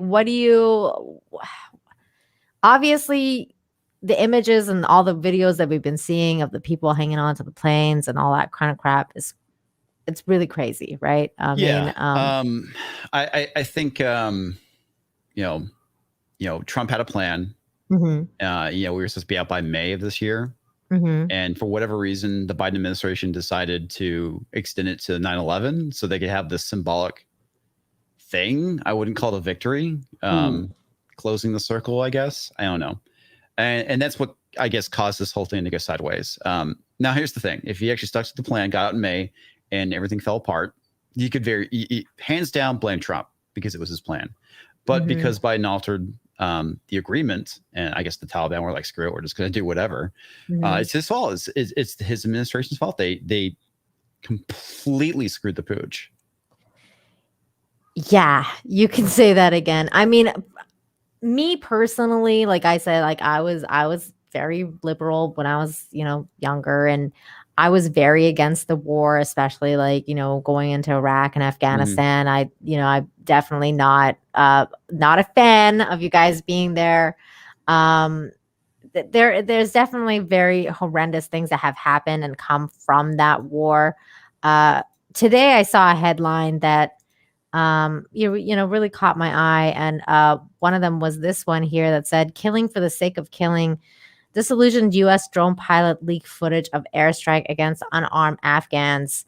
It's a really heavy read. I'm not going to get into it, but needless to say, there's a lot of stories like this, and has been like this for a very long time. We know that Obama had like one of the biggest, under his watch alone, some of the they massacred strikes. Yeah. Yes, they massacred a lot of people using the drones and everything like that. Now, this particular one was set in 2019, so this is under Trump's watch. Yeah, he's just as culpable as Obama. Yes, and George W. Bush, and a lot of it too. This is the thing that's so messed up about it. Okay, so if you remember history, and this is the thing that's so kind of creepy about it. Afghanistan fell to the Taliban once before. This happened right before 9/11. It happened, I want to say, the same year as 9/11. So we do have it. To me, what's creepy about the situation is that it feels like, in a weird sort of way, history is repeating itself a little bit.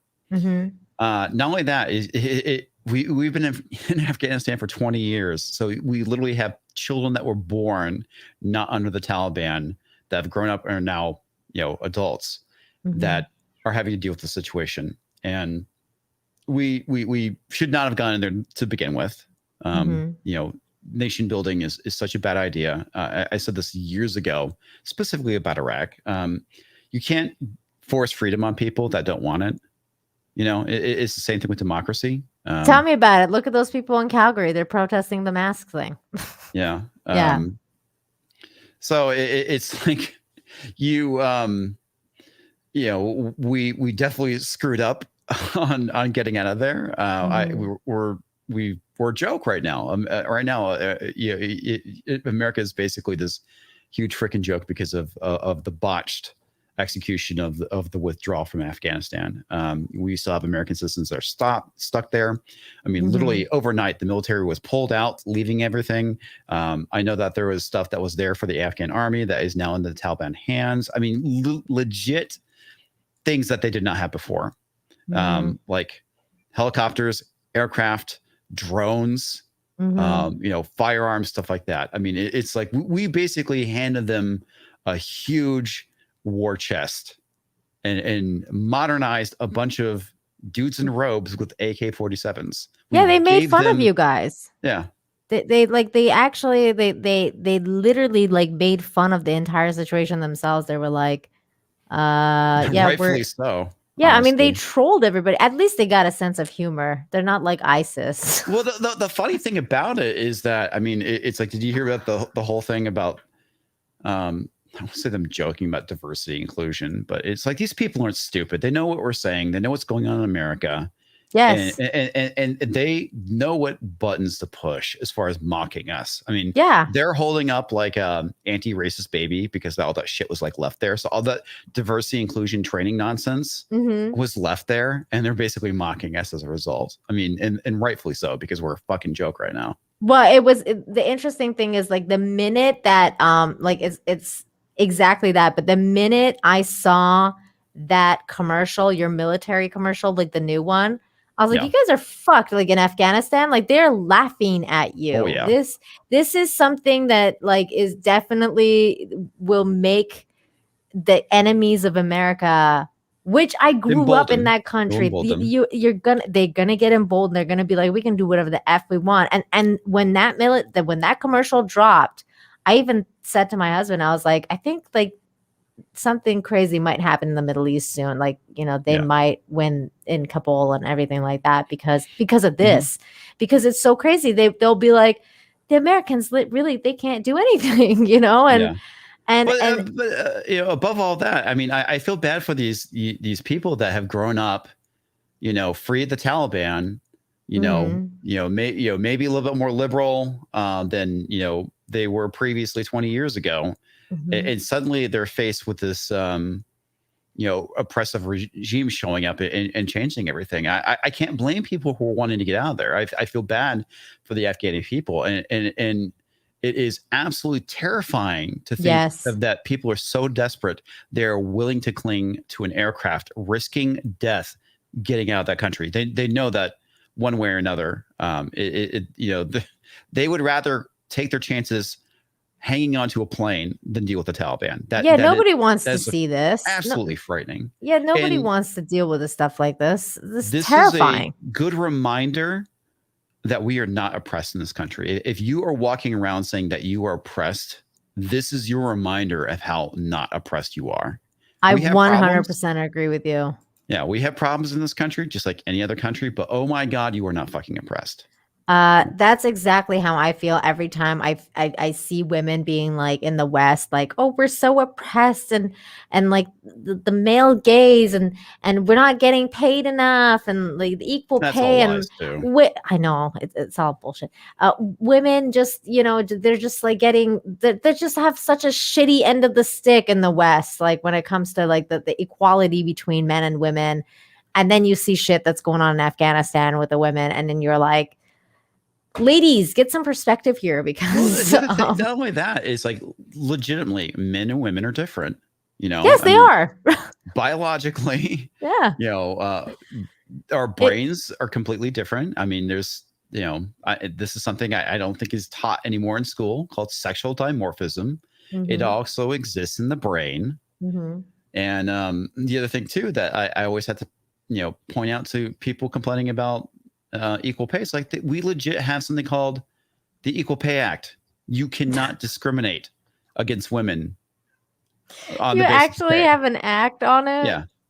I didn't even know that. I think it's like the 1967 or 1969 Equal Pay Act. It is actually a thing. Can you please tell Megan Rapinoe that, because she won't shut up about freaking equal pay? It's like, and fucking, she's a moron too, because she actually read her contract, understood how she was paid. They understand that they're actually making more than their male counterparts. They are. Based off of the percentage. Crazy. Okay, they're not making as much as their male counterparts, but they are making more because of the percentage of what they get. Oh my God. Yeah. You have to understand, it's based off of the amount of ticket sales. They have a higher percentage, but obviously there's less people going to their games. Yes, because nobody wants to see that. Yeah. The same with the WNBA. Nobody wants to see a bunch of weirdo women dunk basketballs. They can't even dunk. It's like, but they have good fundamentals. Sorry, that's a future problem. I know, dude. Oh my God. I'm such a basketball fan, and like I've always been against the WNBA, and everyone's always been like, they always tell me like I have internal misogyny and like all this stuff. And I'm like, if you can't dunk the basketball, just get off the court. Like, no. But the funny thing about the whole thing with the pay gap, as they call, rather than earnings gap, is which was really what it is.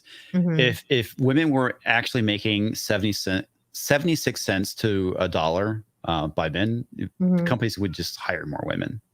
Mm-hmm. I mean, legit, they would just hire women because they're cheaper. That's not the case. Philip Endemic for $2 says, I want your take on the sexless Cowboy Bebop picks. Well, we talked about it a little bit earlier, but just to like break it down for you, it's bullshit. They need to give there's a million I'm exaggerating here, but there are many cosplayers that have done a lot better job than what Netflix has done. Yeah. Netflix is turning Faye into a Muslim Faye. I'm not down. It just needs to stop. This whole thing is just BS to me. It doesn't look good. She looks basic. She looks basic as fuck. I hate it. I hate her costume. I mean, and yeah, like I said, the casting on it was terrible. Even if what is the guy from Harold and Kumar? Is he Chinese? Yeah, no, South Korean. South Korean. Okay. Mm-hmm. Should be Japanese. It should be Japanese. That's what I was thinking too. I'm like, why wouldn't you cast a Japanese actor for this part? Which is funny because he gets cast as the Japanese characters quite a bit, because he's also, was it Sulu, right, in Star Trek? Yes. Yes, he was. Yes, you're right. Yeah. I don't know. Like, see, okay, here's the thing. I have to hang on my like hate for it, because I will watch it. I'm definitely going to watch it. Harold, I call him Harold. The dude that played Harold and Kumar, I forget his name right now. He's a good actor. So I can see, like, it really depends on how he plays Spike. If he's gonna play Spike, this like amazing, cool dude, then maybe I can get into it. I don't know. Really depends on it depends on his acting. It depends on his skills. But as far as costumes go, the costumes have already like shat the bed. Like it's not no. Yeah, I don't know. The other thing too, it's like it depends on how they do the series, right? I mean, Yeah. Spike. I mean, I won't say he's the main protagonist. I mean, it really is about all three of them. It depends. Yeah, it is Spike's story for the Yeah. most part. Mm-hmm. And you obviously you get Faye's backstory in there too, and Faye who is just this complete grifter and total bitch. Bitch. She has this great arc at the end of the series where you find out her origin, and she's just like the facade of who Faye Valentine is completely eroded. Yeah. At the end. Yeah. I remember when I first started watching it, like at the very beginning, I didn't like her at first. She's terrible. She was awful. I was like, I don't like this character at all. She's legit awful. But at the end, you really feel for her because you really feel for her in the end. You find out why she is the way she is because she got screwed over by this guy that she fell in love with, and then. Don't tell them because there's probably going to be a lot of people. Yeah, I'm not going to go in any more details. And then there's the whole thing with you get Jet's story. Yeah. And why he lost his arm, and that's the other thing too. I haven't seen this. Like, does he have a prosthetic arm? I forget. He did have something on his like shoulder, so I think they're doing that, but I don't know. See, that's the thing. It doesn't look good, so I don't know. And then there's Spike's story, which is just, I mean, when you get to the last episode and you watch what happens, it's so heartbreaking. Oh God, I cried. I was like, oh man, I cried on that. I was like, the first time I saw that, I didn't even know. Like, I was like, is this really happening? And I was like looking at my husband. And the other thing too, it is left and very ambiguous on what happens to Spike. Yeah. I mean, that was a topic of conversation for months. Yeah.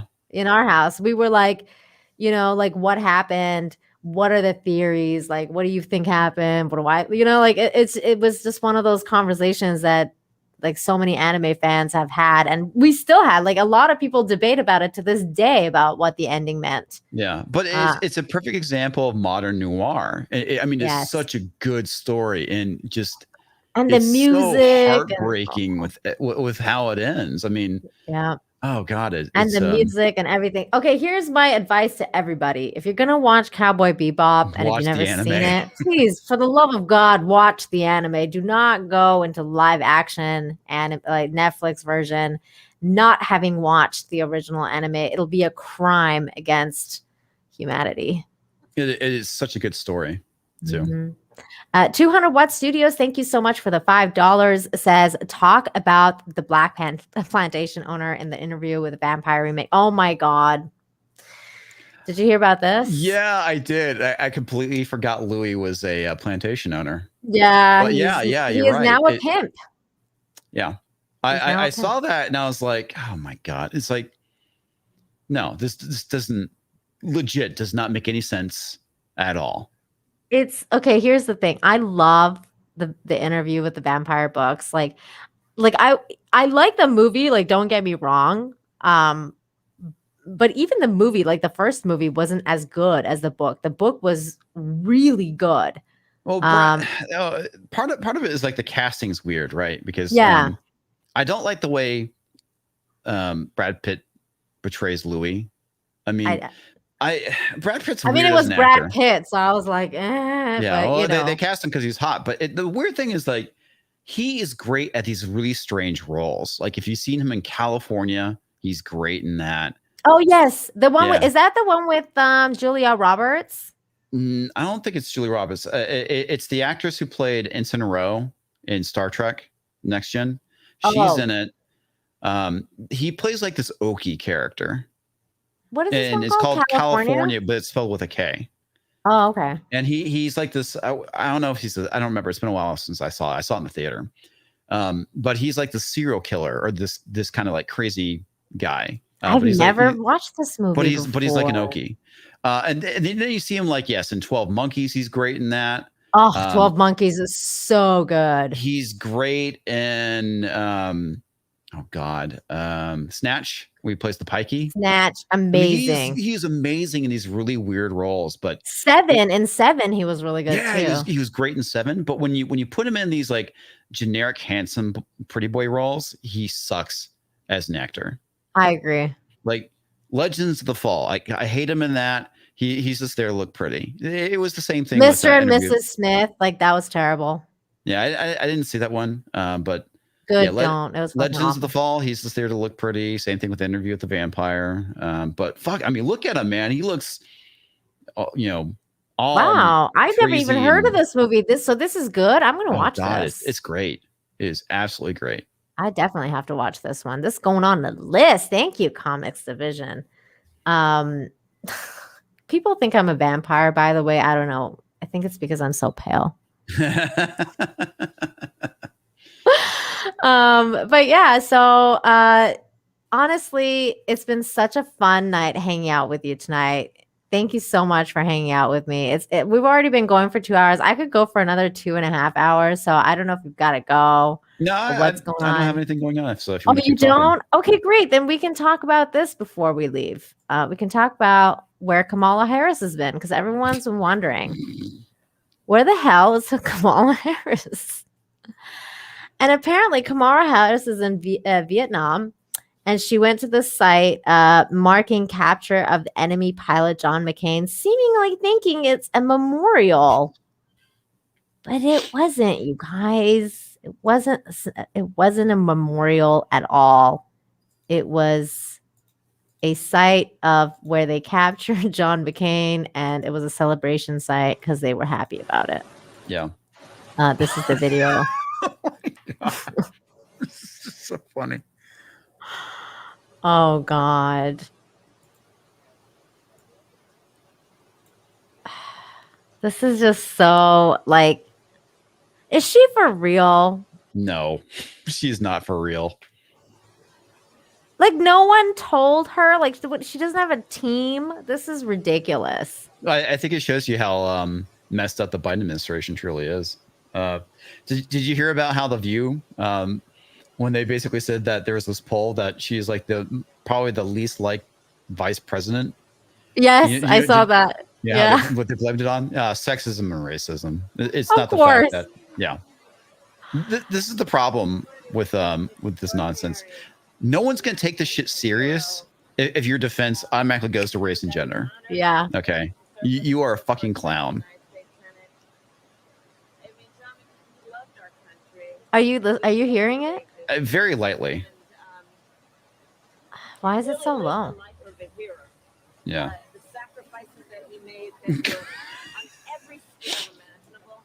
Girl. You're in the enemy country, and there's a thing marking where he was captured. Do you really think that was honoring him?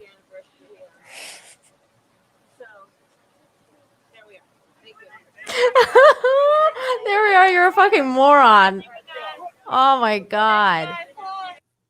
This is almost as bad as when she went to the Mexican border. That she said she wasn't going to go to? Yeah, the one that she said she wasn't going to go to. And then she goes to their country. And then like the infamous video of like, the do not come. But before that, she shows up and all the media is trying to say like, oh, she's like everyone's so happy that she's there and everything. And then like there's other videos from their media showing how like there's so many people just being like, go home, we don't want you here. Like there's like lines and lines of people just telling her off. And it's like nobody she's just clueless. 200 Watt Studio says, how disrespectful to McCain. What a tool she is. She has no idea. Like there's no. I wish McCain was still alive to see that. I want to see his response. That would be funny. I mean, I wonder if his wife is going to say anything. Probably not. Let's see. Let me see this article. I think she's become a bit of a sellout. My understanding. She has kind of become a little bit of a sellout, hasn't she? Yeah, she visited the place where John McCain was shot. The dude who literally bombed Vietnam 22 times, a war criminal, a liar. Okay. Let's see if the wife or anyone has said you something. mean the guy fighting in a war? Yeah, no kidding, right? Like, I mean, the war is war. He bombed, Vietnam 22 times. Oh, yeah, because we were in a war with them. I mean, yeah, that's called war. What happens? Whether it's justified or not, I mean, that's a whole different other debate. But like, absolutely.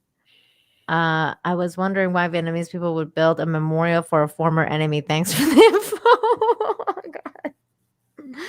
God. Okay, so these are some of the comments on social medias. Oh, that makes more sense. I was like, why would they put up a monument to McCain? Yeah, they're just happy he was captured.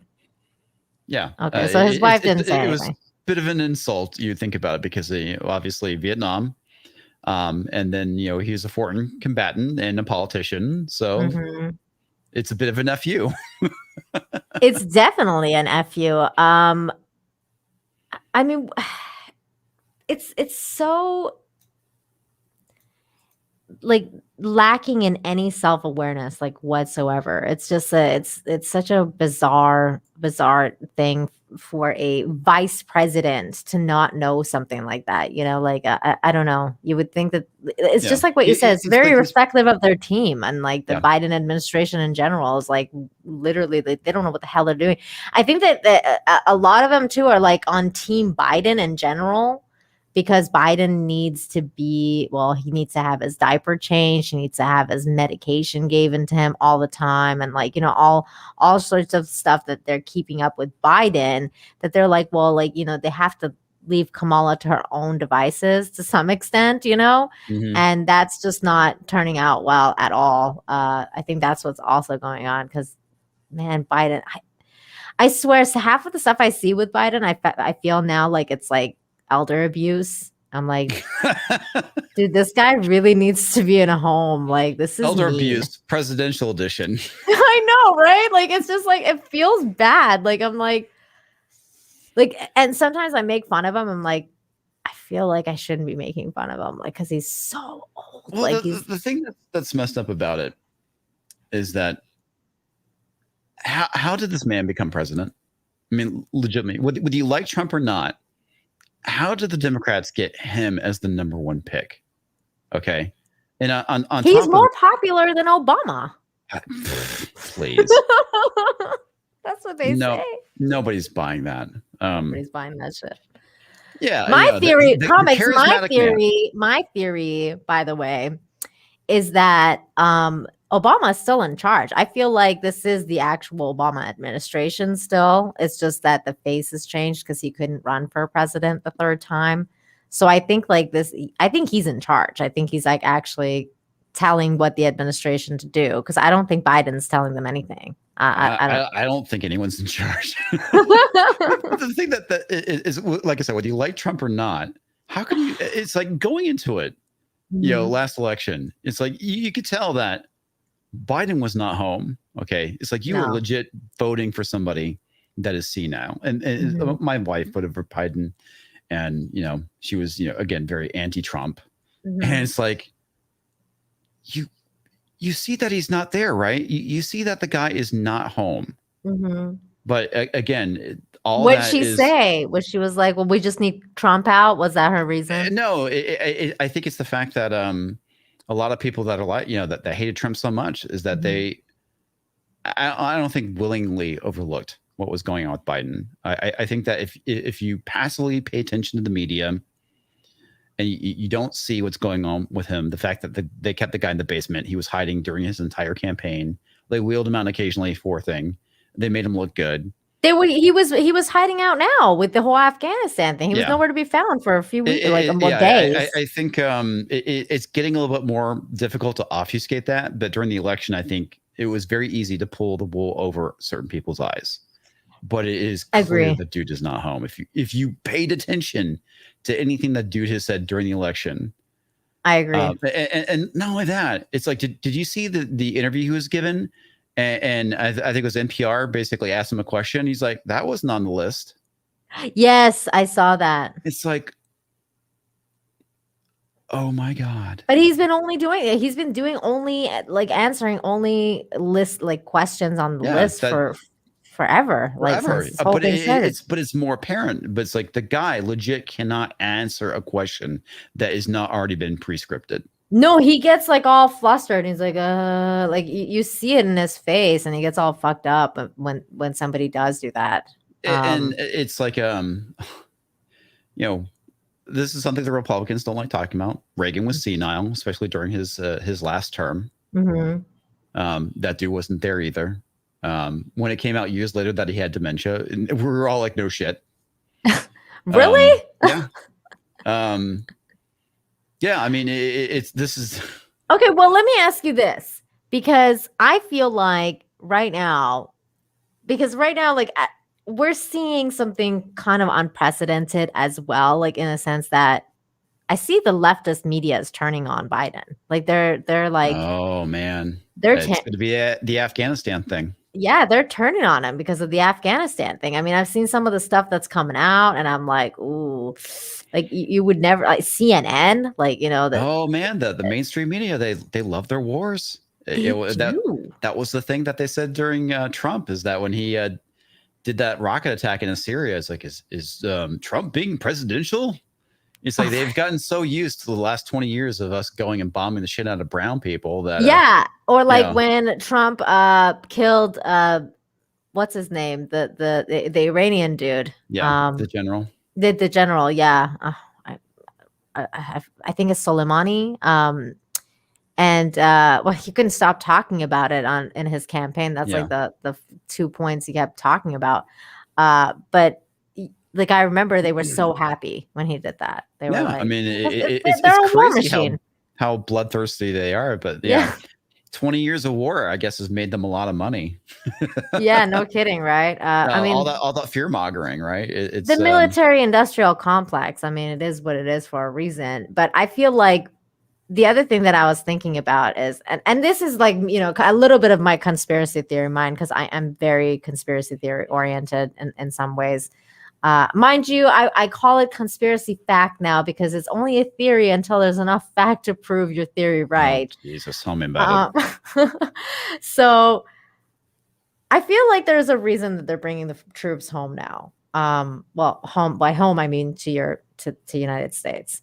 And I feel like one of the reasons is because they need them on the ground for a reason. They pushed up this timeline for a reason.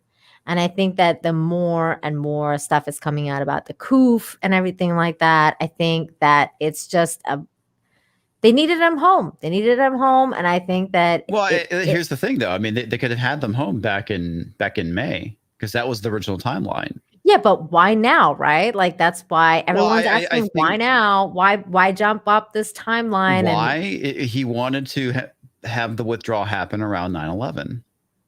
But why so messy? Because then everyone's gonna be like, well, you did it shitty. It got messy because the Taliban, they basically broke the deal with the Taliban.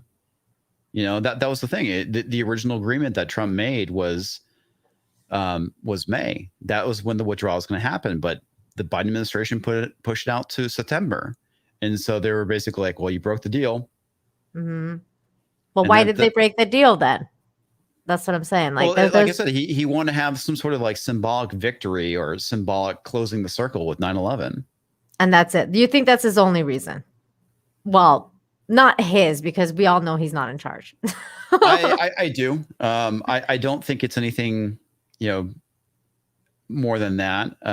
I think it was a publicity stunt. It was a PR stunt. That's okay. I think was going on. It was a PR stunt that massively backfired. Man, the juxtaposition of the Saigon thing and like the all those pictures. Funny thing about it too was the comments that were made a month ago.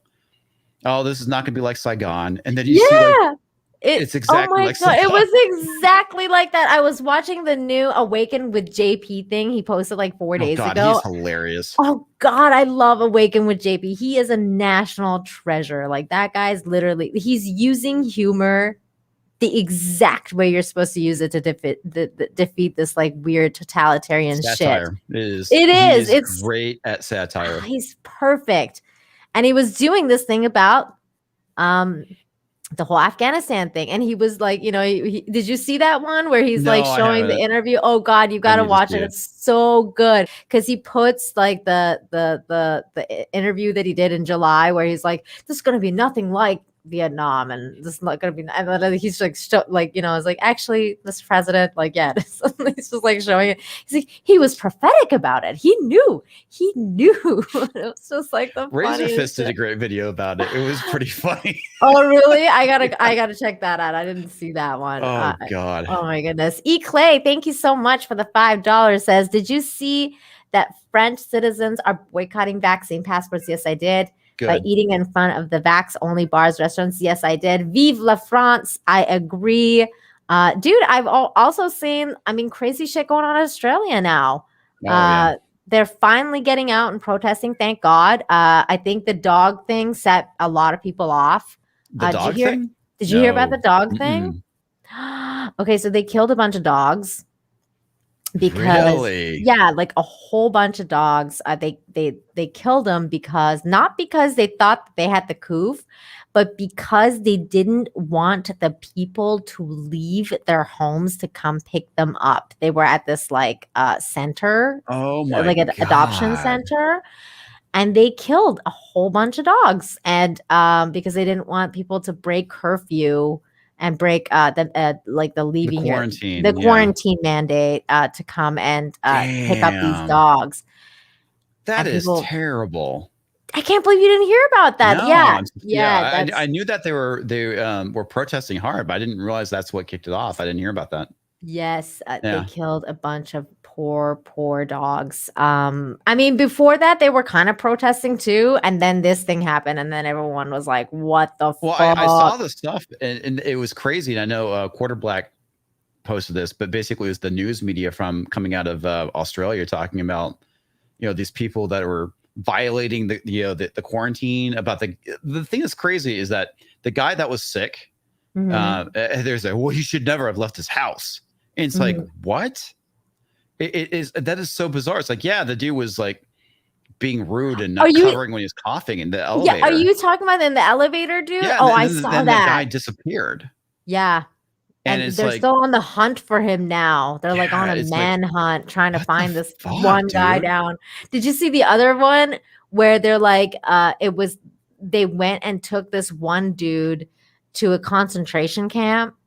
And he was like, and the news was like, he was confused but happy to comply with, like, you know, and like they're literally like, and the guy was like this really like buff gym bro, and he was like super healthy, like did not look like he was sick, and he's like, well, they told me I had it and I guess I have it. And I'm like, bruh, like, why are you standing there letting these guys come and take you away? And he was just like, just totally complying. And I'd freaking out. I would be like, you know, resist everything, you know? Yeah. And this dude was just totally like, okay, whatever. Like, I'm happy. I'll come with you. I guess that kind of shows you that just how when it comes to authority, right? We want to comply. You know, that's just the way humans are. We see somebody uniform, they ask us, you know, to help out, and we're willing to comply. And part of it, I guess, is I wouldn't say it's a social conditioning thing. It is definitely the hierarchy things within humans. It's that, and a lot of people are just non-confrontational, so they don't like confrontation, and they'll just want to. Things that play into it. That being one of them. This is a figure of authority. We are used to trusting figures of authority, right? Yeah. So why would they lie to us? And that's the conditioning that we kind of have to break. Is that we have to think about when a person in authority is telling us stuff, is like, are they being straight with us? Are we being manipulated? Yeah. I mean, that's one of the things that I thought about from like the very early days of this pandemic situation, where like everyone's like, you know, we're waiting for the government to tell us what to do or whatever. And I was like, when has the government ever had your best interests at heart? I don't understand. Like, I don't understand what this thing became where everyone's like, please, government, like, tell us what to do and like how to dress and how to behave. They want that. There's a certain level of responsibility, I think, because of modern convenience. Modern convenience really is to blame for a lot of this stuff, is that they don't want to have to think or how to deal with the situation. It's like the thing. Here's a really good example of what I'm talking about.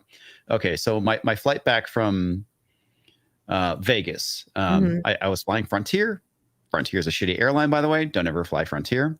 Okay. I got there 45 minutes before my flight was supposed to board. Long ass line to check my bag.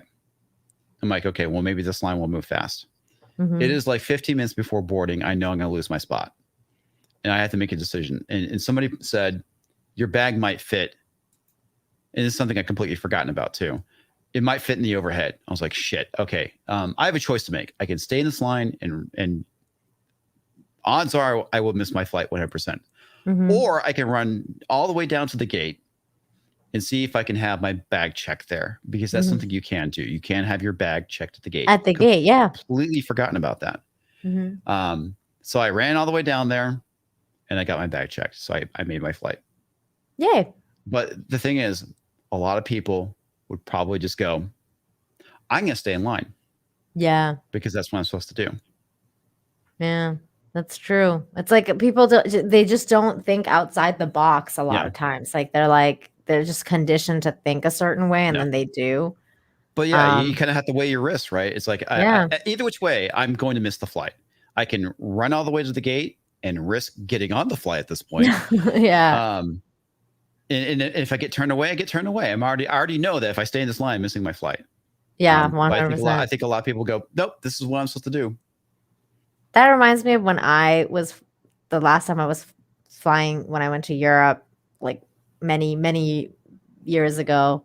It just like it reminded me of the one time that I flew first class. Like I had a first class ticket because I bought it like months beforehand, and it was like really, really cheap. And I remember I ran up because we were like so late, and like we were gonna miss the flight. And I run up, and this lady, she had like this like really, really like upset look on her face. Like she was like, fucking late people that are like, like the last minute people. And she looked at my ticket and she was like, welcome. Thank you for being here. This way, please. And like literally like her entire demeanor changed like the second she saw that I was like first class. And then everybody was like super nice to you. And there was like a carpet. Because you shelled out a lot of money for a plane ticket. Yeah, man. And like the way that they treated me. And it actually makes me think about now about what's happening is that like, as I was having this conversation with my husband about what's going on with regards to like this whole Coof thing, because it seems like it's like a one world government kind of thing that's going on with the Coof, because every country has been pretty much on board with Great Reset. Yeah, the Great Reset and like all this crazy shit, right? Whereas with the Afghanistan thing, not so much, right? Like it's like it. Where are their masks? Why aren't they wearing masks in Afghanistan? I saw all that shit. Like, does COVID not exist in Afghanistan? Like, I don't understand what's going on. Where's the COVID? Like, where's the mask? Are these people vaccinated?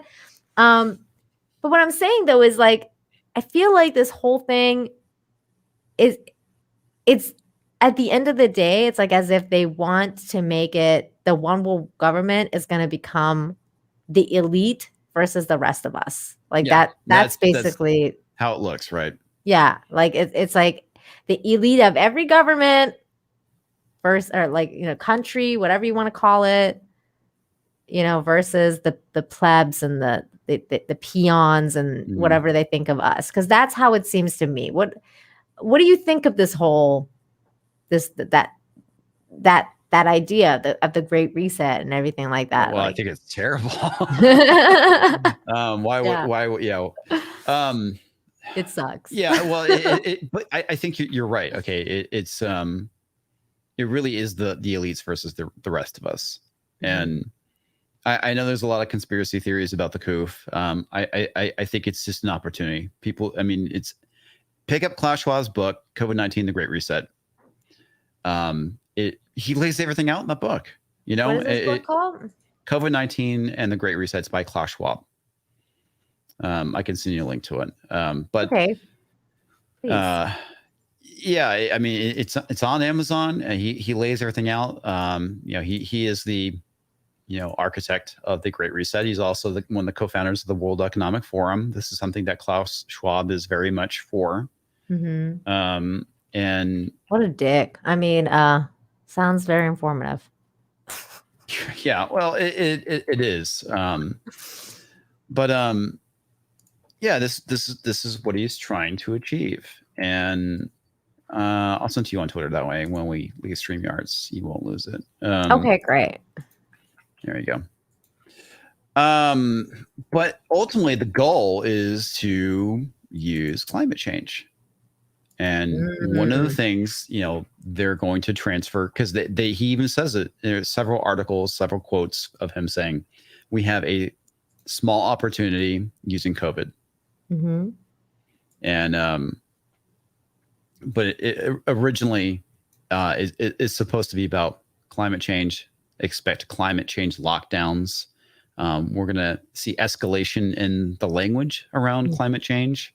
I think, are we using the term climate emergency yet? I can't remember what language they're trying to say. No, there's well, they said climate change is the new domestic terrorism or something like that. Fucking ridiculous. They said climate change. I know Biden called it domestic terrorism. Other than that, because then the following week, he said white supremacy was the new domestic terrorism. Then he went back to climate change again. Yeah, so I don't know. You're just seeing escalation in language, because ultimately that's what they want to do. If you go, I think there's a website called it's greatreset.com, which is a marketing company that is pushing for the Great Reset. It's literally in everything. BlackRock is a part of the World Economic Forum. All this is being pushed by the World Economic Forum. Yeah. Who is buying up all the houses? BlackRock. Ibram X. Kendi apparently is also, I don't know if he's a member. Somebody sent me some stuff. I got to look into it. But he's like, I guess in their young people's program or something. I don't remember. Like I said, I got to check it out. But all these things are being driven by this Great Reset that they're pushing. And they lay it out. They don't want you to own anything. They want you to rent everything. And they said that we want you to own nothing by 2030 and be happy about it. In 2030, you'll own nothing. You'll have no privacy, and you'll never be happier. Yeah, that's what they actually said. That sounds like hell to me. What are you talking about? It sounds awful. Like, I was like, I can't believe this is the reality we're living in, where they're actually saying this shit, like literally word for word stuff from George Orwell, and like they're like, oh yeah, you're gonna be happy to feel like you own nothing, and you're actually it just drives me mental. Terminus S, thank you so much for the $5. Says Biden has dementia and Kamala gives blowjobs. Why are you making me read this? That means both of our leaders are equally fucked in the head. He gave you the same one too. Thanks, Terminus. Thank you so much. Are you asking me if I'm Canadian or Persian? I'm both. I'm also a snow Mexican because I live in Mexico. But I'm Canadian, and I love my country. It's just that I feel really, really bad that they're going through such a hard time right now, and I really hope that they just snap out of it. When did you leave? When? Yeah. Like 5 years ago. Really? Yeah. What were you saying that basically made you decide to leave? There was many factors, including the climate change that you're speaking of. I mean, I was sick and tired of living in the cold. But also I really saw a lot of weird things, especially where I was from, which was Vancouver. I'm on the West Coast. So, the emergence of the SJW mind was very prominent in Canada and where I was growing up. And so you could see it, trickling through. And one of the things that happened one time with my husband, and he was like, we need to get the fuck out of here, man. Like, because when this happened, so we were on the SkyTrain, and we were like, I was sitting down, and there's a place like in front of where you're sitting down in the SkyTrain where people can put their bikes and stuff like that. So this one guy, he walks in with his bike, but he doesn't put the thing on properly. Like he just kind of left it there, and the bike like fell over, like because the train stopped, and the bike fell over and it hit me like right in the ankle. And it was like a really weird thing, and it was just like, it was really painful. And there was a kid there, and if he had said, like, there was a mom with a baby, and if her like baby had been a little bit to the right, that baby would have been dead, because it was like the way that the bike fell was really awful. And so obviously I was in a lot of pain, and my husband was there, and he was like, dude, like, what the hell are you doing? This bike shouldn't have been like, it has to be in the designated area, because he didn't put it in the designated area, and he didn't tie it up or anything. And the dude was kind of defensive at first. And so my husband became even more kind of like angered, because he has an anger issue. So like when people are idiots or like whatever, he becomes like really angry. So he started kind of like swearing and stuff, and he was like, you fucking idiot, like, you could have killed somebody, like, look at that fucking baby, like, and the people on the train all turned into Karens all of a sudden, and they started like telling my husband that he had no right to speak like that to the guy, and that basically like that he was in the wrong, and then he needed to watch his language and like all this stuff. And then he's like, but he's the one that almost killed people, and also like, injured my wife. My wife is injured because he was an idiot, And then the guy finally started to apologize, because he started feeling bad. But then there was all these Karens like on the train that were like basically telling my husband off, because he like said the F word a couple of times. And so that like when that situation like kind of like, passed, we had a conversation, and he was like, maybe we should really consider leaving, because if shit hits the fan, and I'm going to be the one that's probably going to be calling it out, there's going to be a lot of people that are going to be against us. And especially if this is their mentality, that their mentality is that, you said a bad word, so therefore you should be shut out, and you should be shunned. And like, that's how they treat people, because you said a bad word. That's not like, it's not justified. Like their reaction wasn't justified to like what was happening. And now the exact same thing is happening in Canada, and they're doing absolutely nothing about it. Like they're literally just like with their mask on, and they're okay. They're okay to be muzzled. And it's frightening. It's a frightening thing. That's happening over there. Mr. Tickle Trunk, thank you so much for the $10. I don't know what kind of super sticker you sent me, because I have to look, but it's super lovely. I'm sure it's a little corgi sending a big heart, or like it's a big heart. The dog, the fox dog hugging the heart. Yeah, the fox dog hugging the heart. Thank you. I always say it wrong intentionally for Culture Casino, but I call it the Shibu Inu. Oh, this. Shiba Inu. Yeah, the Shiba Inu or whatever. Yeah, the Shiba Inu. The Aiken dog. There he is. Yes. It's like that face. Or the Dogecoin dog, whatever you want to call him. But yeah, so like there's a lot of stuff with Canada. I mean, I love Canada. It'll never stop being my home. I grew up there. But man, it's just like there's some things about it, especially the cold too. And that and unlike you, I do believe in a little bit of the climate change thing, because I think that, but not the way that they say it. Like I didn't say it. I don't believe in like man-made global warming. Yeah, meaning like because they're politicizing it. But again, it is very much a political issue, and there's definitely some sketchy shit around it, because if you remember ClimateGate that happened like in 2009, 2011. Yeah, and climate does change. I mean, if you take a look at the weather patterns this year, where we're having like 100-degree temperatures up north, and here in Texas, it's like we haven't had any 100-degree days this year, which is unusual. Yes, we had several last year, but there is weird stuff. Okay, and again, it's the Earth's climate has changed over the years.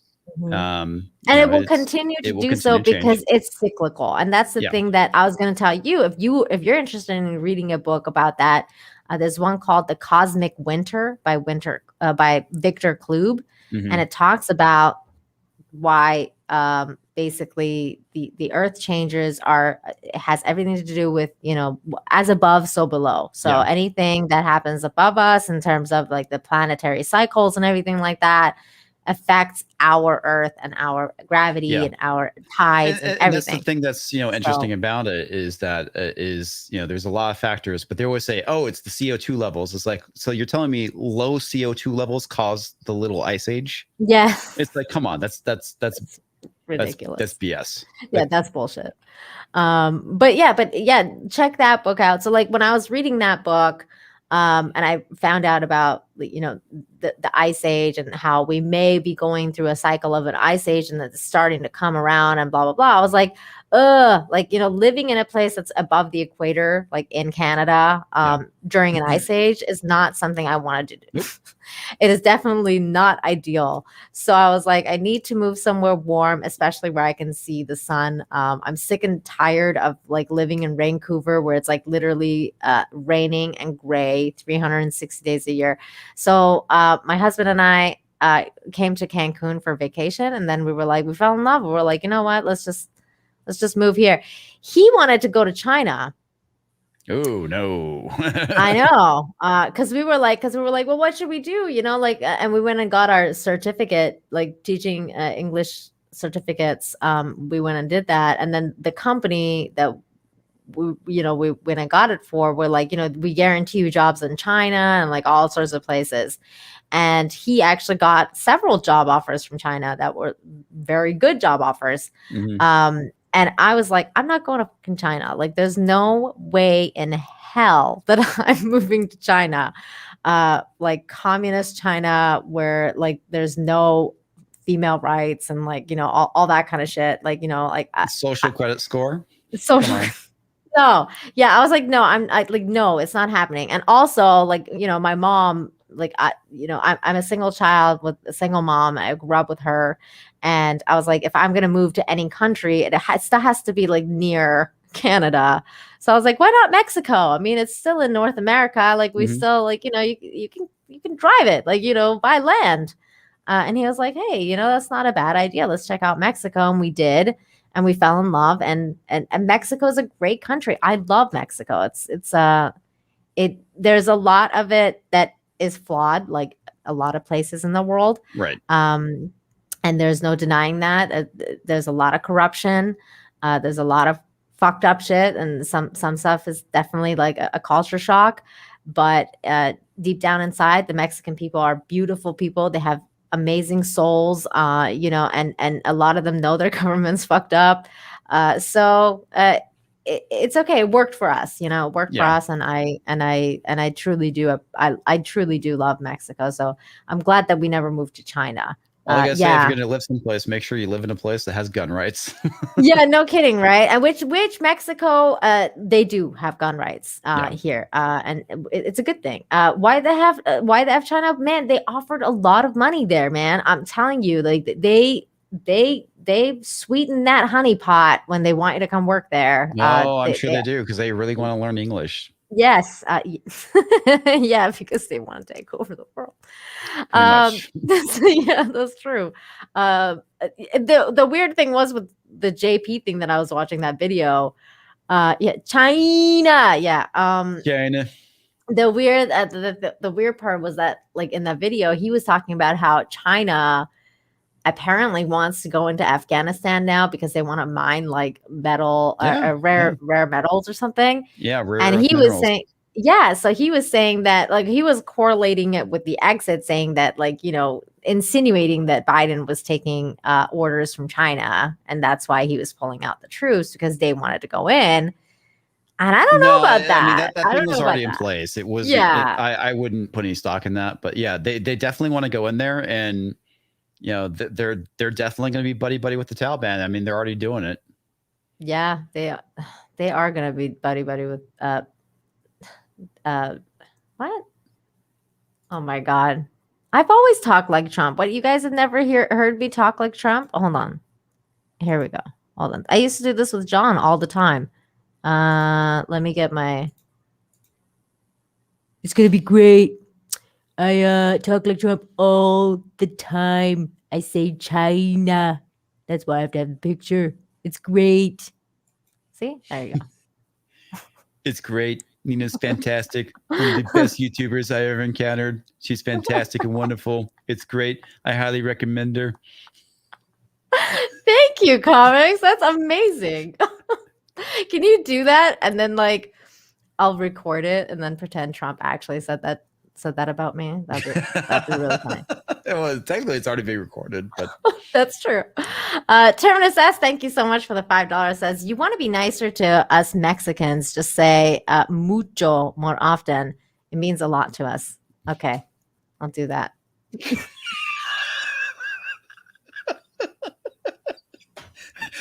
Sorry, that's just funny. Because it was played so straight lace. Yes, it means a lot. Mucho means a lot. I know. That's so good. I love it. Terminus, you're hilarious. Just keep it coming. That's hilarious. Good to see you, Holocron. Good to see you. But yeah, that was my Trump impression that I used to do with John all the time. Speaking of John, by the way, for you guys asking in the chat, because I've seen several people mention him now, he's okay. He's hanging out with his family.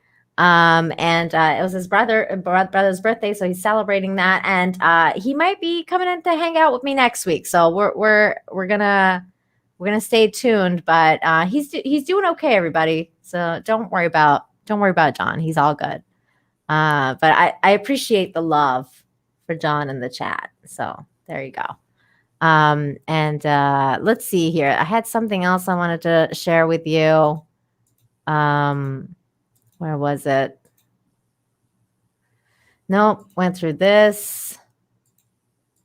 Oh yeah, you sent me the OnlyFans thing. Oh yeah. That's right. My gosh. Okay, so I don't know if you guys are familiar with what's going on with OnlyFans, but apparently they came out and they banned like sexual content on their website. Or they were going to. They said the plan was for it to take effect October 1st. And there was a lot of speculation on why they were doing it. Mm-hmm. This is the funny thing. I was in my video that I dropped today. I was talking about the whole thing with the ESG scores, because this is something that is again happening. It's a way of weaseling the social credit score into America without it being government sponsored. It's actually being done by companies. So a lot of the stuff that was happening with OnlyFans is, there was that kind of thing. Were they trying to go legit by banning the porn? Maybe. Were they having issues with banks because of ESG? And JP Morgan Chase is really big on this because they are assigning social credit scores to people who have accounts with them. Mm-hmm. It is a good possibility that these banks were pressuring OnlyFans to dump it. It's also a very good possibility that they were trying to pay off one of their main, it's not founders, not sponsors, investors, who was in the porn industry, and they were looking to probably pay him off to get him out of the business. And that's probably where they were trying to get that capital from. Mm-hmm. And the banks that were probably, or any of these financial institutions, because of ESG, which stands for environmental, social, and governance. Obviously, in the environmental, obviously deals with the environmentalism and global warming stuff. Mm-hmm. Social deals with stuff like BLM, diversity, inclusion, all the stuff that is, all this wokeness that we're seeing making its way into companies, specifically startups, is coming from these financial institutions that use ESG, like Bain Capital and others, BlackRock, that are pushing for this stuff. And that's how it's making its way into businesses, specifically startups, because the people that are giving you the money want you to adhere to their social credit system, or ESG, and based off of how you do things, whether you're woke enough, whether you are environmentalist enough, is all what's going to dictate what your score is. And based off that score will determine whether companies, these financial institutions, will go and invest in the company. So I think a little bit of this was probably happening with OnlyFans. It could be the fact that they were trying to clean up their act to get more investors so they can get this guy out. It could be the fact that they were legitimately having issues with their payment processing. But at the end of the day, they made their money off of pornography, and they were looking to get rid of it. And of course, the thoughts were mad. They got mad. Oh my God, they got so mad. Did you read the comments on that one tweet? I freaking died. Does this one have that on here? No, this is more like the... Okay. Have you read this article? I have not. I read a different article, but this is one I was going to read later on. So OnlyFans, I just dropped that video. Let's read it a little bit together. OnlyFans drops planned porn ban, will continue to allow sexually explicit content. OnlyFans dropped plans to ban pornography from its service less than a week after the UK content creator subscription site had announced the change, citing the need to comply with policies of banking partners. On Wednesday, the company said it secured assurances necessary to support our diverse creator community, suggesting that it has new agreements with banks to pay OnlyFans as content creators, including those who share sexually explicit material. Well, here's the thing: the porn industry has been around for a very long time. Online porn sites have existed for a long time too, and it's like I have a very hard time believing that they are unable to find a way of paying their creators or having a bank account because they deal with adult content. I find that very, very difficult to believe. I do too. Unless, again, playing into the whole thing with ESG, because you're seeing the gun industry have this issue where banks don't want to deal with gun dealers or gun manufacturers because, again, well, it's not a good look. Yeah, it's not a good look. They don't like the product, et cetera, et cetera. So, I mean, it could potentially happen to the porn industry as well because of ESG. But this industry has existed for a very long time. I find it very difficult that they would not be able to find a bank. I agree. That's bonkers. At Kai MFS for $2. Thank you, Kai. Says my big announcement Monday will make woke people mad. Well, I can't wait for your announcement. I don't know what it is, but that sounds like fun.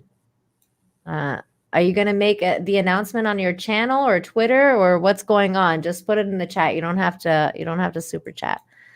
So they said, thank you to everyone for making your voice heard. We have secured assurances necessary to support our diverse creator community that we have suspended the planned October 1st policy change, the company said in a tweet. Dude, they got freaking bombed though. Like, I don't know if this was just like, oh yeah, like, you know, we had a change of heart because of whatever the hell like this is. Gary Smith was saying, is this a publicity stunt? I was like, no, because this really blew up in their face. And she's like, it blew up in their face.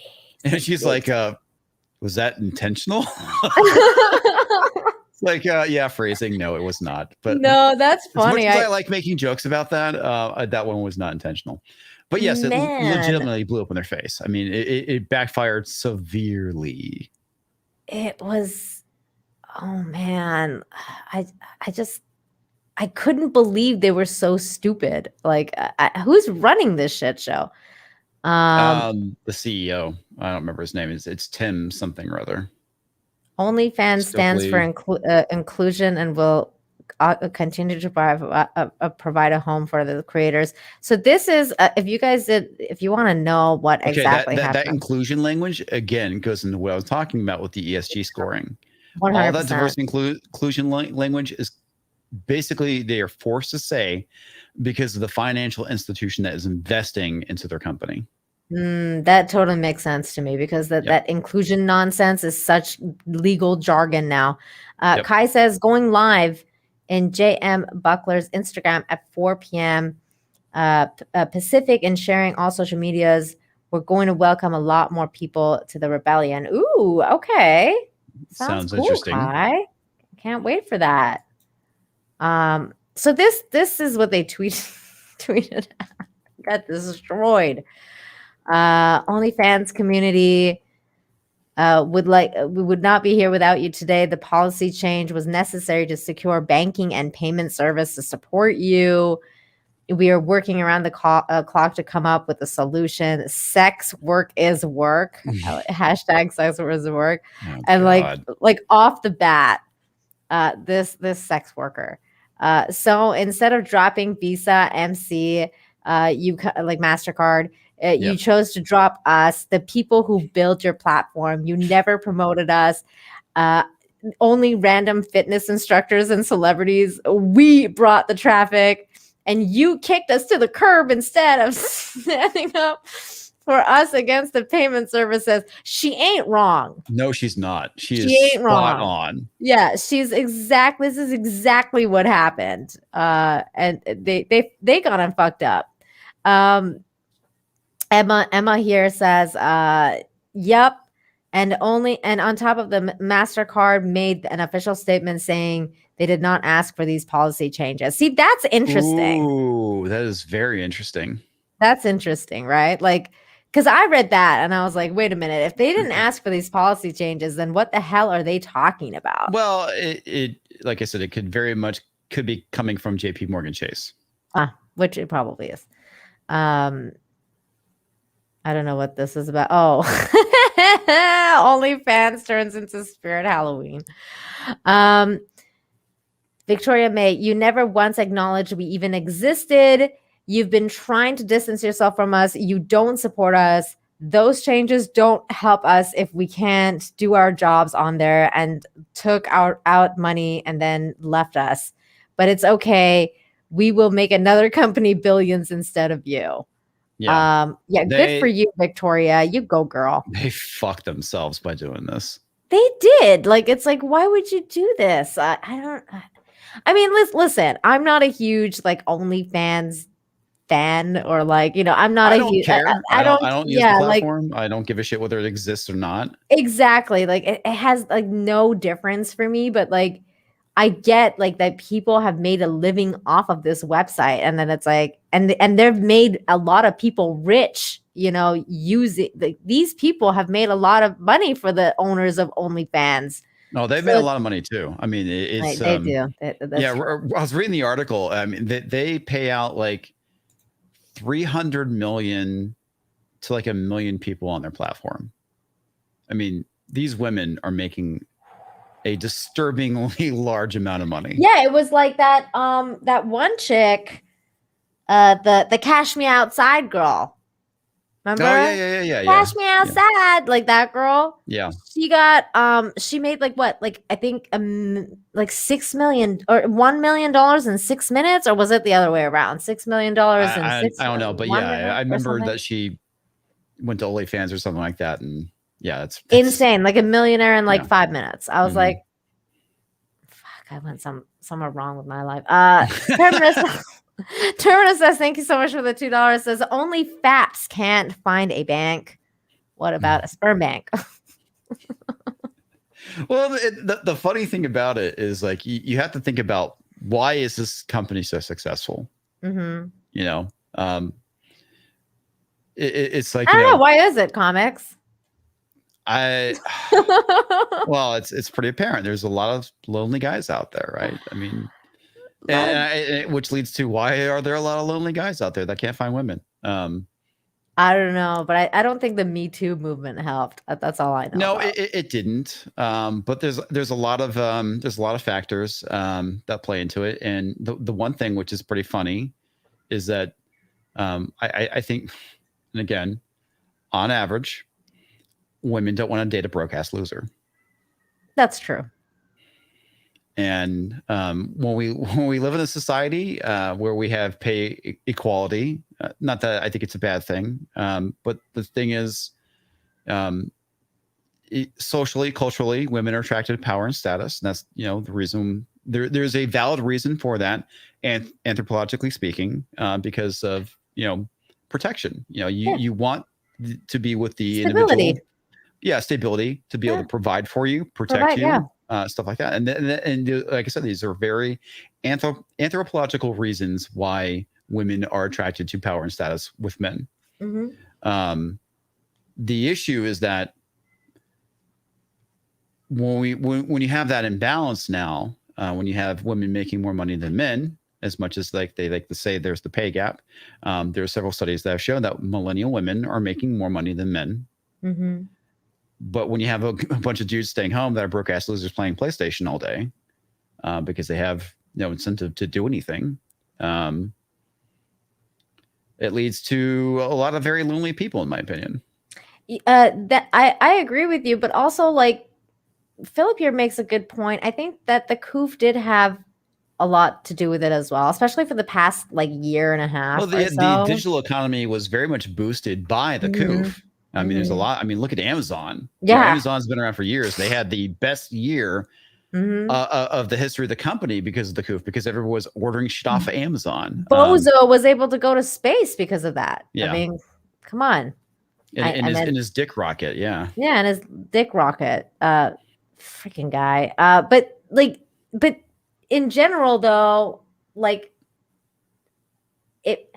when you have a pandemic where people are locked down, they can't go anywhere, they can't go date anymore, they can't do anything, like they can't go even to their girlfriend's house. I mean, in some cases in in Britain, they made sex illegal for a while. Did you remember that? Yeah. Like they were like in Canada and in British Columbia, like our freaking health minister in British Columbia was telling people to go stick in the glory holes.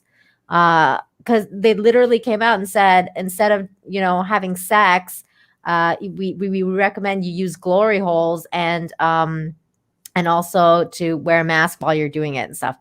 And I was like, seriously? So like obviously like OnlyFans is gonna do better in a pandemic. Yep. Like they're gonna make massive amounts of money because you have a lot of people who are very sexually frustrated and they're gonna wanna, use any means to escape, especially when most of our escape is filled with political jargon and like they can't even they can't even get off to freaking Scarlett Johansson anymore in Black Widow because she's all covered up. I mean, come on, like nothing's going on. So yeah, it's crazy. And there's two things I wouldn't want to be during the pandemic: a kid and single.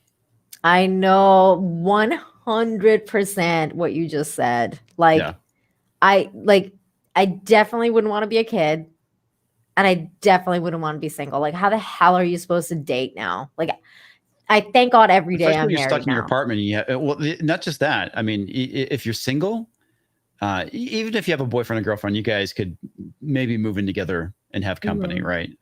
Because if you're single, you're legit stuck in your apartment by yourself all day. Yeah, you're by yourself all day, and then you're like, okay, well, maybe I'll meet someone, and then you can't go anywhere, and then you have to meet like weird online people that most of the time turn out to be like a bunch of fake people, and it's just like it's a freaking nightmare. Yeah. I wouldn't want to be in the modern dating scene.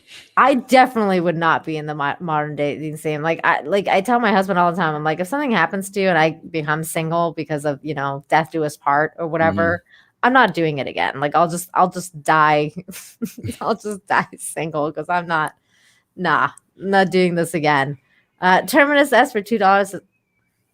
Oh my God. For a second, like I heard a bunch of kids screaming like outside where I am. But I thought it was like a bunch of cats like going crazy. I was like, are there like cats fighting? Did you guys hear that? Oh my God, that was nuts. I didn't. It was a bunch of kids screaming. Terminus S, thank you so much for the $2. Says porn is the only way OnlyFans made it big. Bad. Okay, I can't tell the last part. What is that? Bad MTS? I don't get it. I don't get that one either. Terminus, you could just put it in the chat. I'll read it. What is bad bad motherfuckers? I don't know. I can't tell. But thank you. Okay, well, Comix, it's been lovely speaking to you tonight. We've gone for like 3 hours now, and I'm tired. I'm gonna call it a night. Thank you so much for joining me, and we should do it again. Definitely. You're invited to my channel whenever you want. Well, thank you. Whatever. Well, he said it stands for. Oh, but okay, Yeah. I get it. Thank you.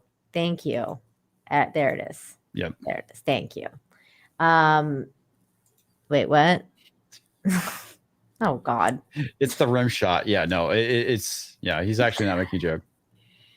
Oh my goodness. Okay. Well, anyways, thank you again. Please tell everyone where they can find you. Well, it's pretty easy. It shows up right there at Comics Division on the Twitters. Also Comics Division on Minds, which I've been kind of neglecting lately because sometimes I do that. And you can also find me on my YouTube channel. I've been trying to get a lot better at releasing content on a regular schedule, which has been kind of a pain in the ass.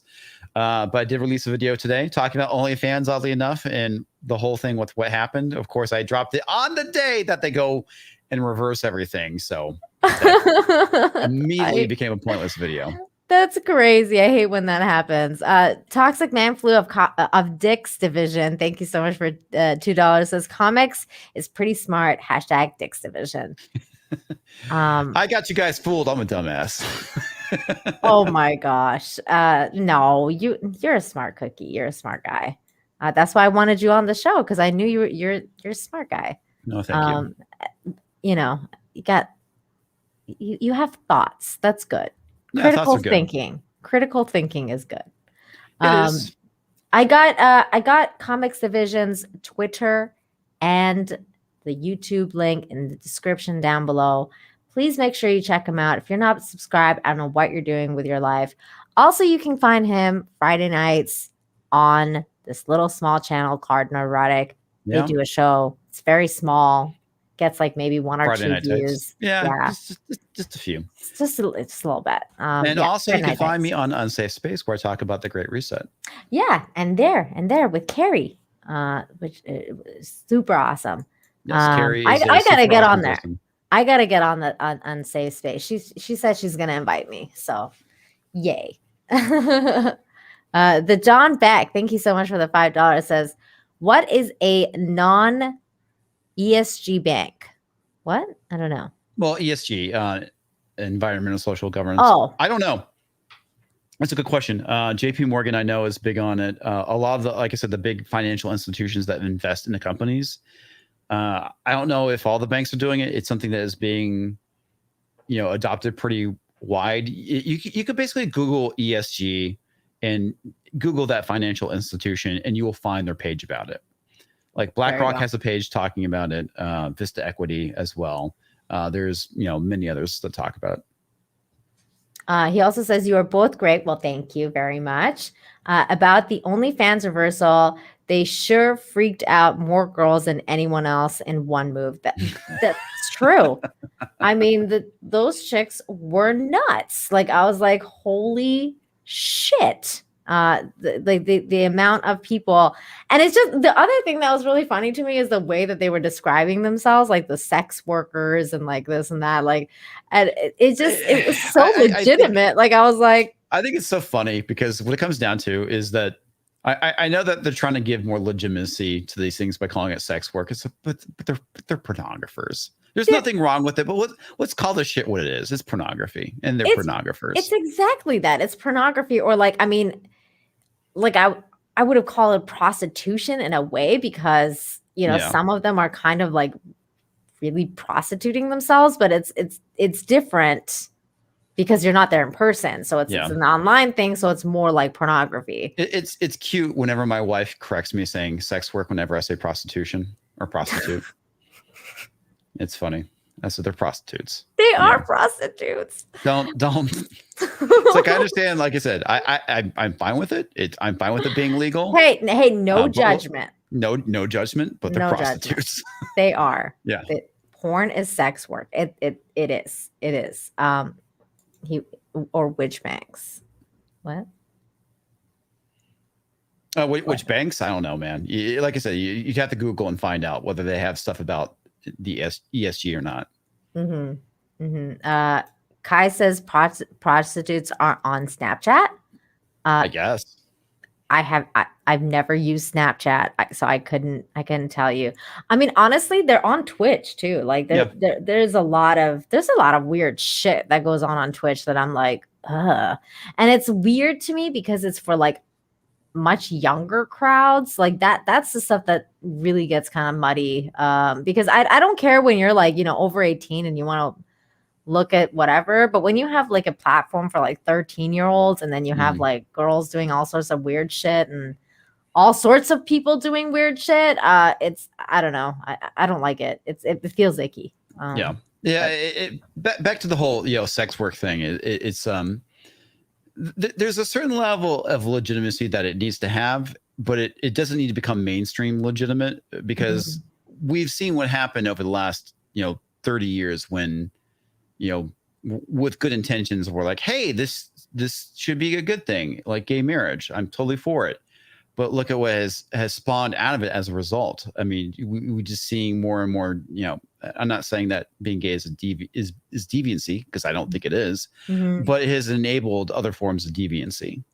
A good example of this is like during Pride Parade, the rainbow monkey.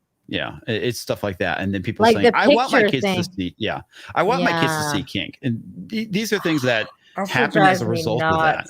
And and people warned against that. And again, being somewhat socially liberal at times, it's like we want to make sure that people have rights. And people have the ability to live the same lives that we do. But at the same time, it's like we basically have enabled the disaster which we're seeing play out in real time right in front of us. It's like, can we get back to being just a little bit judgmental? Just a little bit. Because you know what the weird thing is about like the whole alphabet crowd, like the more alphabets they added to it, now it's like there's like a whole other group of people that wanting to get added to that crowd, like pedos and stuff. And I'm like, dude, like, no, that's like never okay. Like, I'm not okaying this. Like, and gay people aren't okaying this. Like, there's regular gay and lesbian and like regular people that are like, this is not okay. You're never going to be part of our group, and they're like,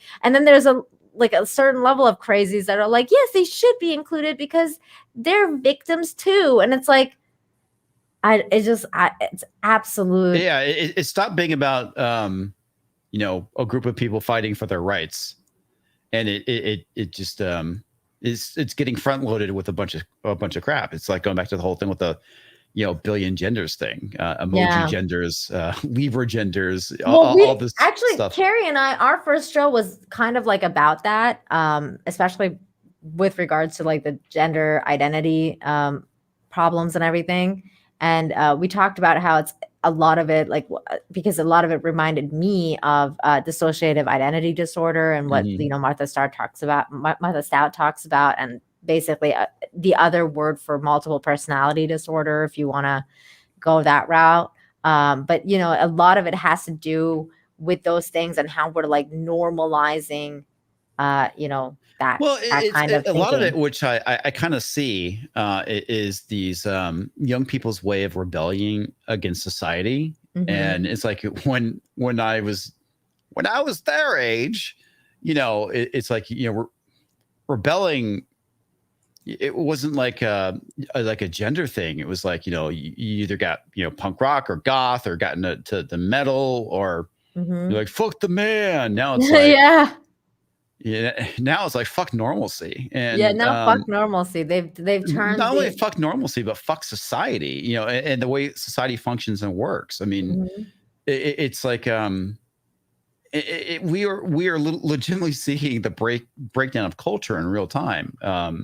Some of it is intentional. I think some of it is just people trying to rebel, because I think a lot of these people that are claiming these crazy pronouns probably within 10 to 20 years won't be identifying that way. No. And I feel bad for these non-binary women that have basically removed their breast and nipples as a result of something God, I saw that. It was so fucked up. Yeah. I also saw something else really crazy today that somebody else posted like on Twitter. I think it was, God, I don't know who it was, but they were like, they were saying that like there was like some parent that found out that their kid didn't want to take their like hormonal drugs anymore or whatever. So they started like crushing it and putting it into their food. Wow. And I was like, oh, that is just so fucked up. We are ruining a generation of people because of this nonsense. Yeah, we are. Like it's some of the stuff is like next level when you read. Oh, it was I actually retweeted it. It was from just some guy that he had like taken the tweet, but it's gone now. It says this tweet is deleted by the Twitter's author. So they took it down.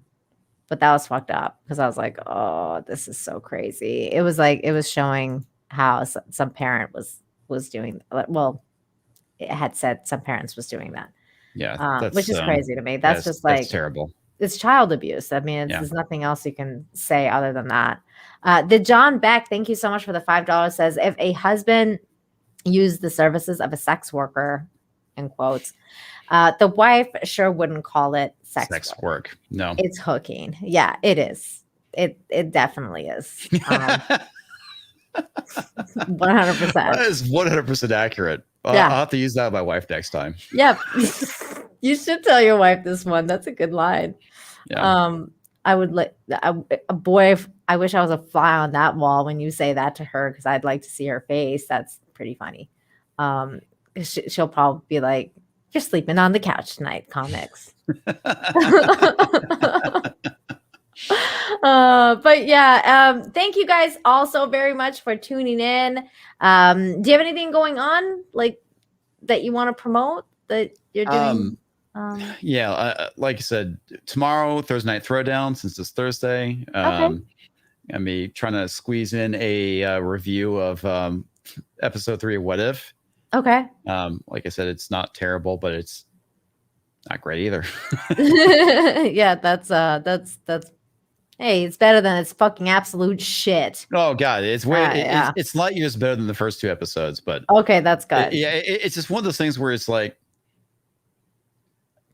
yeah, okay.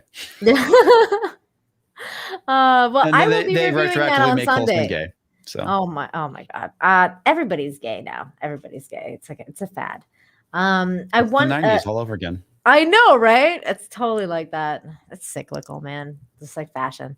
So on Sunday, I will be reviewing What If. Before that, Friday, I will be doing Infinite Hope because after this show, we all need some hope.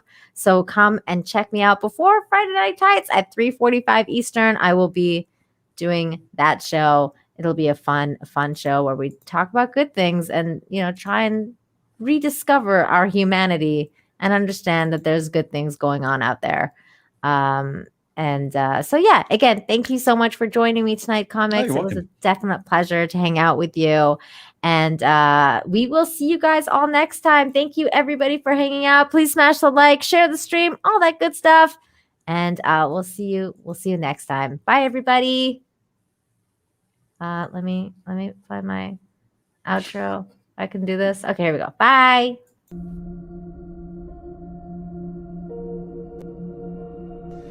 I think that allowing for the book being, after all, a parody, something like 1984 could actually happen. This is the direction the world is going in at the present time. In our world, there will be no emotions except fear, rage, triumph, and self-abasement. The sex instinct will be eradicated. We shall abolish the orgasm. There will be no loyalty except loyalty to the party. But always there will be the intoxication of power. Always, at every moment, there will be the thrill of victory, the sensation of trampling on an enemy who is helpless.